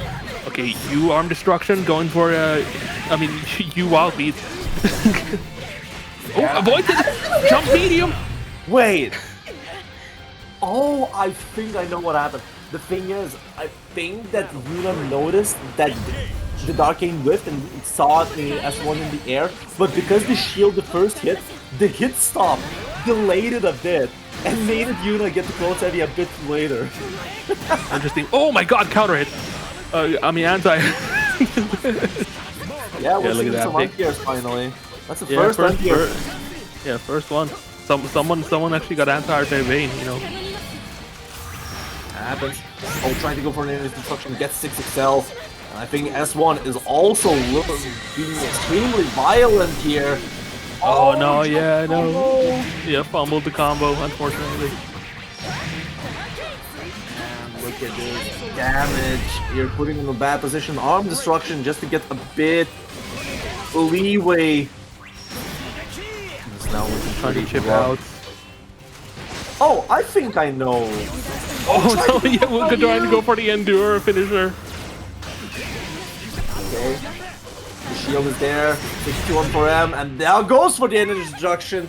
S1 getting the match back. 2-2-1. What looked like Yuna. Sorry. Yeah, S1 is definitely just throwing everything at the wall and seeing what lands. It's that's the kind of image I'm really getting from this, because Yuna is so scary. There we go. Nicely done from S1. Now, managed to get their turn back. Avoids the U Darkane. That's wasted meter for Yuna. 6-6H managed to land, getting that's a free shield. I have a feeling why S1 is using the X shield in neutral. It's because to create the EX flash and then getting the EX energy destruction in. It's like you're trying to tweak the reaction. It's same as Raikuro does 5L whips in neutral to make people believe it's energy destruction. Yeah, you not tried to 5U check now. There Yeah. we go. Oh, yeah, no, that was a backdash. He's gonna catch it. Yep, does catch it in the full animation as well. Vira's SSB does animate from very far away. Now looking pretty rough. S1 getting clipped by the far heavy. Yeah, no, S1 could have done better if they just 5U'd. Because that will actually block armor through the supers. But the thing is, the idea was the shimmy. Yeah, I get that. It's just that Yuna knows that the shield doesn't block supers, so it's a weird move. I wish it was better. Yes, now S1 working with scraps here, but unfortunately Yuna gets the ultimate Darkade in the corner, and with it, a round and a match. Finishing the set with the 3-2 losers finals. Let's get it going. Dudeakoff, Yuna! Metera versus Vira, and let's see how Yuna can deal with Dudeakoff. Metera, we've seen Dudeakoff doing quite nicely this evening, barely scraping by against Pixie, getting eliminated there. Now, Yuna with this Dudeakoff champion that saved the Grand Blues first of free value, the Heralding stuff. Well, right now Yuna is absolutely just not able to get past this green of arrows. That's for sure. But here we go, Lumi managed to get the activation, but doesn't hit. But that's already good enough for Yuna because Yuna can he's good getting closer to that corner. Ooh, beautiful anti-air conversion. Yes, Raging Strike Range game also delayed enough to not get clipped by the butterfly insurance himself. But here we go. Nice hit. Should be a nice chunk of damage there, but not gonna kill though. Oh, and that because the Yuna dropped the combo due to I didn't check what it was. It might have been combo limit. To cost around. Let's get it going, Dudeakoff. The round up, playing the zoning game, seeing how Yuna is trying to advance over. I'm seeing quite nice. I like already the difference in jump patterns from Yuna. Yuna is doing a lot of preemptive jumping, keeping Dudeakoff at toes and how to do the zoning in general. And also not letting Dudeakoff get out of the corners for free like this. We've seen that close heavy though, the 6XL as well. Very true, but here we go, Yuna. Once again, trying to get close and immediately getting sent back full screen. Dudeakoff doesn't want to play Yuna's game, and it's working, but here we go. Lumi managed to land, getting the crouch confirm into the corner. Full meter is available, probably going for install here. Let's see. There we go, install. And now, what is Dudeakoff gonna do in this situation? SSBA, is it gonna land? It is! Just sends the SSBA on Wake Up, does not want to deal with the Lumi. That's going to be 2 BP. But oh dear! The shimmy! Like we've seen S1 shimmy Yuna, but I don't think Dudeakoff learned from that. And Yuna just placing those heavy as an anti-fuzzy option and still being able to get hit that backdash. Man, I'm kind of impressed that close heavy even reached that far away. Yeah, no, I say same. Even the chat is absolutely flabbergasted right now. So but yeah, here we go. 6XM. There's the land there. The Dudeakoff just trying to make Yuna block something, get rid of Lumi, but Lumi is the deciding factor of if Yuna can even get close or not. But oh my god, that 6XL almost landed. I don't agree with that. The thing is that if you notice, Yuna has been very much so doing a really great job at shifting up the timings and approaches to Dudeakoff, making Dudeakoff quite, also flabbergasted in how to zone. If you notice him playing as Pixie and other players, he did not get to play a lot of zoning game against Yuna. And here we go, Great Fall is not going to work out that well, and Dudeakoff gonna die, unfortunately. Rest in peace. No, yeah. I'm kidding. Also, you can notice that Yuna is willing. Like Yuna just does micro walk forward during block strings. It's very the stagger pressure. Very impressive. It's very impressive. But here we go. Dudeakoff managed to get just absolutely throw looping right now, blocking that DP. That DP is gonna cost quite a bit. That's gonna do a lot of damage into SBA. We go. Pretty close. No. Yeah. But it's gonna be chipped. It's almost. You're so close to being chipped out by Metera at that point. It's gonna be a very rough game, and Yuna just decided to go for the 6XM. Not gonna work out. Dudeakoff round up. Jump in, gets blocked by Dudeakoff. Dudeakoff now. Scarlet did land though, so Yuna is in the position where they can play around. It wants to avoid this butterfly, but no. Unfortunately, there is insurance, and it pays out every time. Delay, butterfly. Here we go. The Metera range. Using the chip point out there. Lumi not gonna come out counter hit on the fireball. Now it's Yuna. Going for more like you've noticed how Yuna is playing with the jumps and whatnot. Force yeah, definitely. It was. Oh yeah. Whoa! No. Yeah. Was that? Yeah, that was a delayed 5U attempt, or like that was a raw 5U attempt. Unfortunate there.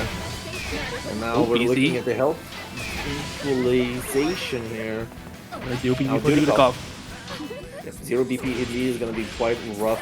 50% mirror, it's gonna be probably never mind. The arrow is not gonna get blocked with it, equaling the match count. Because usually Dudeakoff really likes to use the 2-1 for you because you cannot roll it, you can only spot dodge it. And he does it in tandem with the butterfly to make it, you have to take the chip damage. It's not only ultimate butterfly and everything else. Very true, very true. But here we go, beautiful jump in from Yuna. Gonna be going for that discounted install while we're at it, because that is a huge factor in this matchup because of that really fast air dash.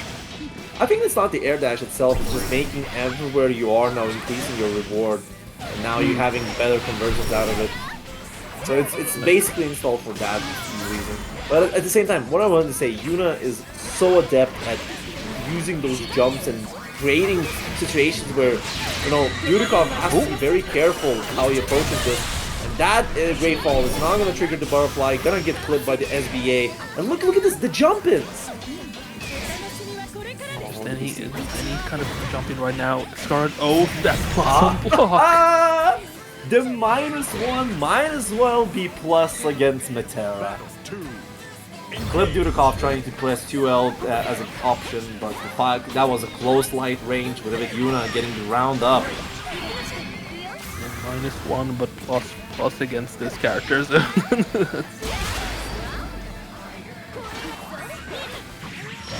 Alright, beautifully done here, Yuna. Managed to force Dudeakoff into the corner, but Dudeakoff is getting those butterflies out, and this is not looking too good. Here we go, back throw. Another throw here. Trying to check right now. Yuna is just trying to find a gap. Managed to find it almost. Oh, backdash. That was so close.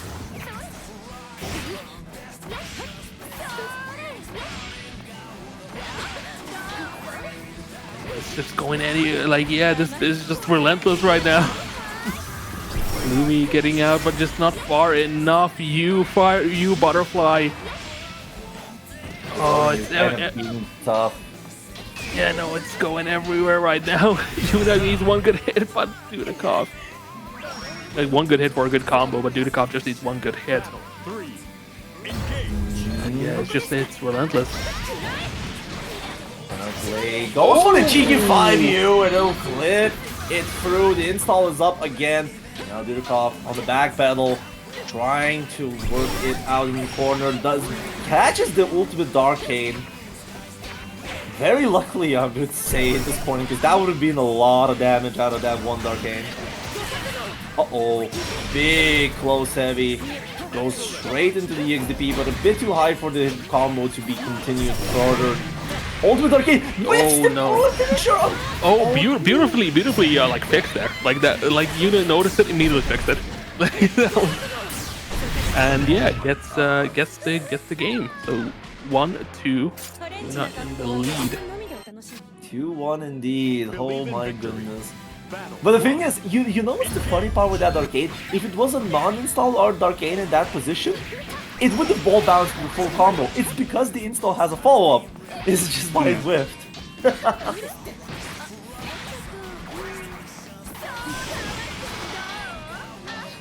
There we go, Dudeakoff now on the offense. Wants to even this out as quickly as possible, but Yuna is so slowly losing out the point blank butterfly activation. I can see the vision there, and yeah, it's definitely working out because look at this life lead. Dudeakoff just needs one good hit, Yuna needs multiple. And the chip point is slowly eating away. But here we go, Darkane. Well, starts the pressure. EX looming into the throw. Subside throw going now. Dudeakoff using the DC to get the position for the butterfly. But the ultimate Darkane. Yeah, not letting the butterfly to get popped, and with it, it's gonna be just popping the health bar as well. Yuna set point over Dudeakoff. Oh my god. Yeah, no, that was so well played. Yuna like took the gamble and just decided to challenge it, and it was so correct. Like all the stars aligned. And let's see here, one more round and Yuna moves on to grand finals. Dudeakoff Has to make this comeback happen right here and right now. There is no space for mistakes anymore. And UDP coming out. Yuna chasing after Dudeakoff. We're trying to hop away. Playing patiently right now. Patiently enough, but at the same time, Yuna is smelling the blood. We're going for some heavy hitters, trying to catch Dudeakoff and killing him as fast as possible. Because the longer this draws out, the worse it can get for Yuna. That's how it is. Here we go. Ultimate butterfly, ultimate arrow, just to get the hard knockdown. Pushing in the other side. Goes for the throw. The butterfly is still there. Chipped out with it. Hopping is so scary. The butterfly, another one chip point. Great fall. Playing careful, but the 2H is the mark. Winning out the rounds here. Dudeakoff needs to win this to even out the games. The butterflies getting used. Our arrows flying around, but Yuna managed to find a way through all that chaos. Dudeakoff though, keeping it away again, but the dodge roll. Easy, getting used immediately. Butterfly insurance, you don't want to get close to me right now. Grateful, just everything to make Yuna stop the clash, man, but it hits. But the Darkane does not connect, and that's gonna get punished. Yes, because it does not particularly punish anything. The flash is advantageous position for you from the jump in, but it does not necessarily garner you the punish, and Yuna misjudged it. Still, Dudeakoff now with a lot of health advantage, still 1 DP left. The butterfly on it. No pop-off yet, and that goes for the install. Yuna 0 VP now for Dudeakoff. This combo is gonna be massive, but it's gonna get combo limited pretty quickly. But the reset happens, and is this enough damage? Yes, it is. Yuna moves on to grand finals. What a risk taken by Yuna. Second iteration. Grand finals. Pixie, Yuna, Lowain, Vira. Let's get it going, whatever. I was about to say like make some noise or something, but we're we're online. Like, okay, if you make some everybody noise, in chat, make some noise for Yuna and Pixie. yeah, make some noise for Yuna and Pixie, and do not piss off your neighbors, please. Exactly. Type in chat. Here we go, Pixie. Already on the offense, lost a lot of health early on to Yuna because Yuna managed to get a nice combo off, but here comes HPA. Yuna, is Yuna able to block all of it? Yeah, just keep it safe. HPA gonna get the back throw. Really good stuff for Yuna at this point. You see, that's gonna just have a Pixie pressing after the BC, but unfortunately the bros coming in for the help. And Fuzzy will be caught by the missiles themselves. Yuna with that good position. That is very unfortunate, but here we go. You're going for the throw option. Oh, 6XL managed to avoid the bros. And now Yuna forcing Pixie in the corner, but Pixie immediately BCing to get out of it. Getting thrown, bro wheel coming out at the spaghetti to just get all that health back. All the chips, all the damage that you just did from those pokes just evaporates from the power of this power of spaghetti. Yep, 6 frame activation, let's go. 6 frame activation on the Pixie, seeing the pressure going, gets the BC out of it, another bro wheel to keep up the pressure, gets clear for the plus frames, and we're returning back to the story that we've seen on that first match with Pixie and Yuna. Pixie is so brave at forcing that strike throw. Oh, this time actually, yeah, that was actually very smart because Yuna likes to 6XL the bros when they come out. So Pixie instead just goes for the come at me bro. Wait! Like at the same time, that was very smart. That was a punish for the whiff spot. Went for the high, it whiffed on the spot dodge, and the slash just punishes. This character. Anyways, we get back to the next 1-0 Pixie. The advantage in the grand finals. Still, Yuna not losing her head, keeps up the good going, goes for the discounted install confirmation here. You know, yeah, getting installed this early is so beneficial for Yuna. So it's anything to just kind of like close that gap will be insane. But here we go, come at me, bro. Oh, catball laser. No combo though, so Yuna is still safe for now. Here we go, the combo started. And it ended. Started it. Thank you for this insightful commentary there, Yep. Tapper. Hey guys, the person is gonna press the button. Absolutely. The person is gonna breathe right now.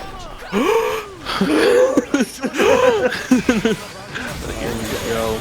Now let's give us the viewers non-insightful commentary, such as the Chiyu is gonna catch that ultimate Darkane, not gonna let it go. 50 bar is gone. The Pixie, no BP left to his credit at this point, really being heavy on that defensive BC timing. This is And big. with it, this is beyond big, and Yuna does not even need to go for the install, just goes and confirms full damage. Raging Strike, another one, and that kills. I didn't believe. I believe that's 50% increase. Yeah, no, I was like, this is big, but is it gonna be enough? But yeah, crouch confirms. Yeah. Crouch confirms on Vira that it's truly a bucket of all time. It wasn't even a crouch confirm on the itself. It just Lumi got hit and then 668. Oh yeah, true. Oh yeah, true. Yeah, true. Yeah, Yuna saw the Lumi hit and just went for 668, and now Pixie Crumple returned the slop, favor. says Fusilero. Oh man. Here we go. Yeah, Pixie immediately getting a round back with that HPA finisher. Let's see, can they bring this back? Can they take the second round and keep this lead going? Because we have once again, to reiterate, Yuna needs to win 2 sets, while Pixie only needs to win 1. So, Yuna needs to use way more energy than Pixie does. Theoretically. So, Theoretically indeed, and at the same time, Pixie can take risks as much as needed. It's such an ungrateful position to play at. There we go, Darkane doesn't hit anybody, so no refund.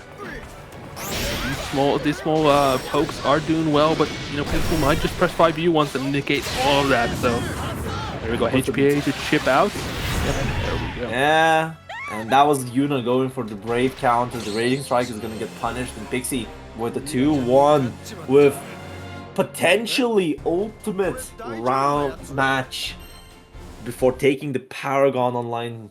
And Yuna deciding to get back to the room just to have a breather, a mental reset. Yeah. Hold on.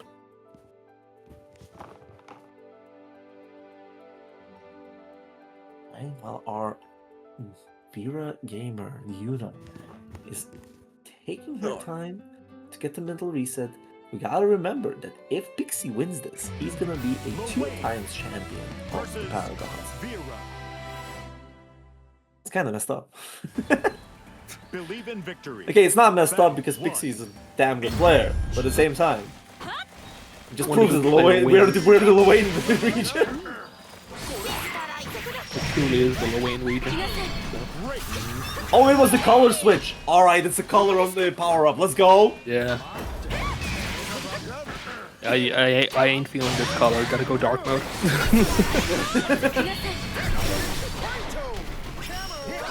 Let's see if it does a difference. Can you explain me what you're doing with that blankie? Sir. I forgot what the meme was in the end. What was the punch? I forgot it. It's like, Yeah. oh no, Master Chief, could you mind telling me what you're doing there, sir? Like, Yeah, like. But here we go, 2-1 for you. Because it's off cooldown that's guaranteed the giant bounce. Forcing That's gonna into be the quite a bit of corner. damage. Now this is kind of rough because Yuna needs to get that one gun confirmed. The bar is getting in. 6XM, gonna catch it. 2U. It's very scary, but another one, and this is just. Oh man, pray! That's even with the caterpillar missile, by the way. Did you see that? Yep. Oh, Yuna still alive! Oh my god, Yuna lived! Still alive! Oh, the throwaway. Oh, but the awesome sauce. Oh, that was so close. That was so close. Go 668. Oh yeah, no combo afterwards. Not enough meter for a 2-2U. Oh, once again 668. And the reset again, but here comes the back throw. Back throw indeed. That's going to be a bad position. Nice throw tech out of it. But still, those throw techs are kind of looking dangerous because we've seen that Pixie's very, very happy with the shimmy. But Yuna has Another one. that they can play around, but no! Oh, the install gets baited. Now this is gonna go into HPA. Quite a bit, a chunk of damage. Not gonna kill just yet, but it's a This is very, tournament point, by the way. So Yeah, this is guess tournament for point. guess for the entire tournament. That's hitting, and Yuna's still alive. Catch you with the 2U Pixie. Oh boy. Battle. All right, Yuna still keeping the dream alive, but has to win this to get the games to even out. They bring it back, or is Pixie gonna end the dream right here, right now, and become the 2-time champion? Yes, and now Pixie's, as I said, Pixie's so happy using those BCs. Okay, nice to hit, so small, slight refund. Yeah, cash it out here for the maximum damage into the HPA. Now keeping Yuna in a very peculiar position with 1 DP left as well. Caterpillar just matching, but the shot will finish it up, and ParagOnline second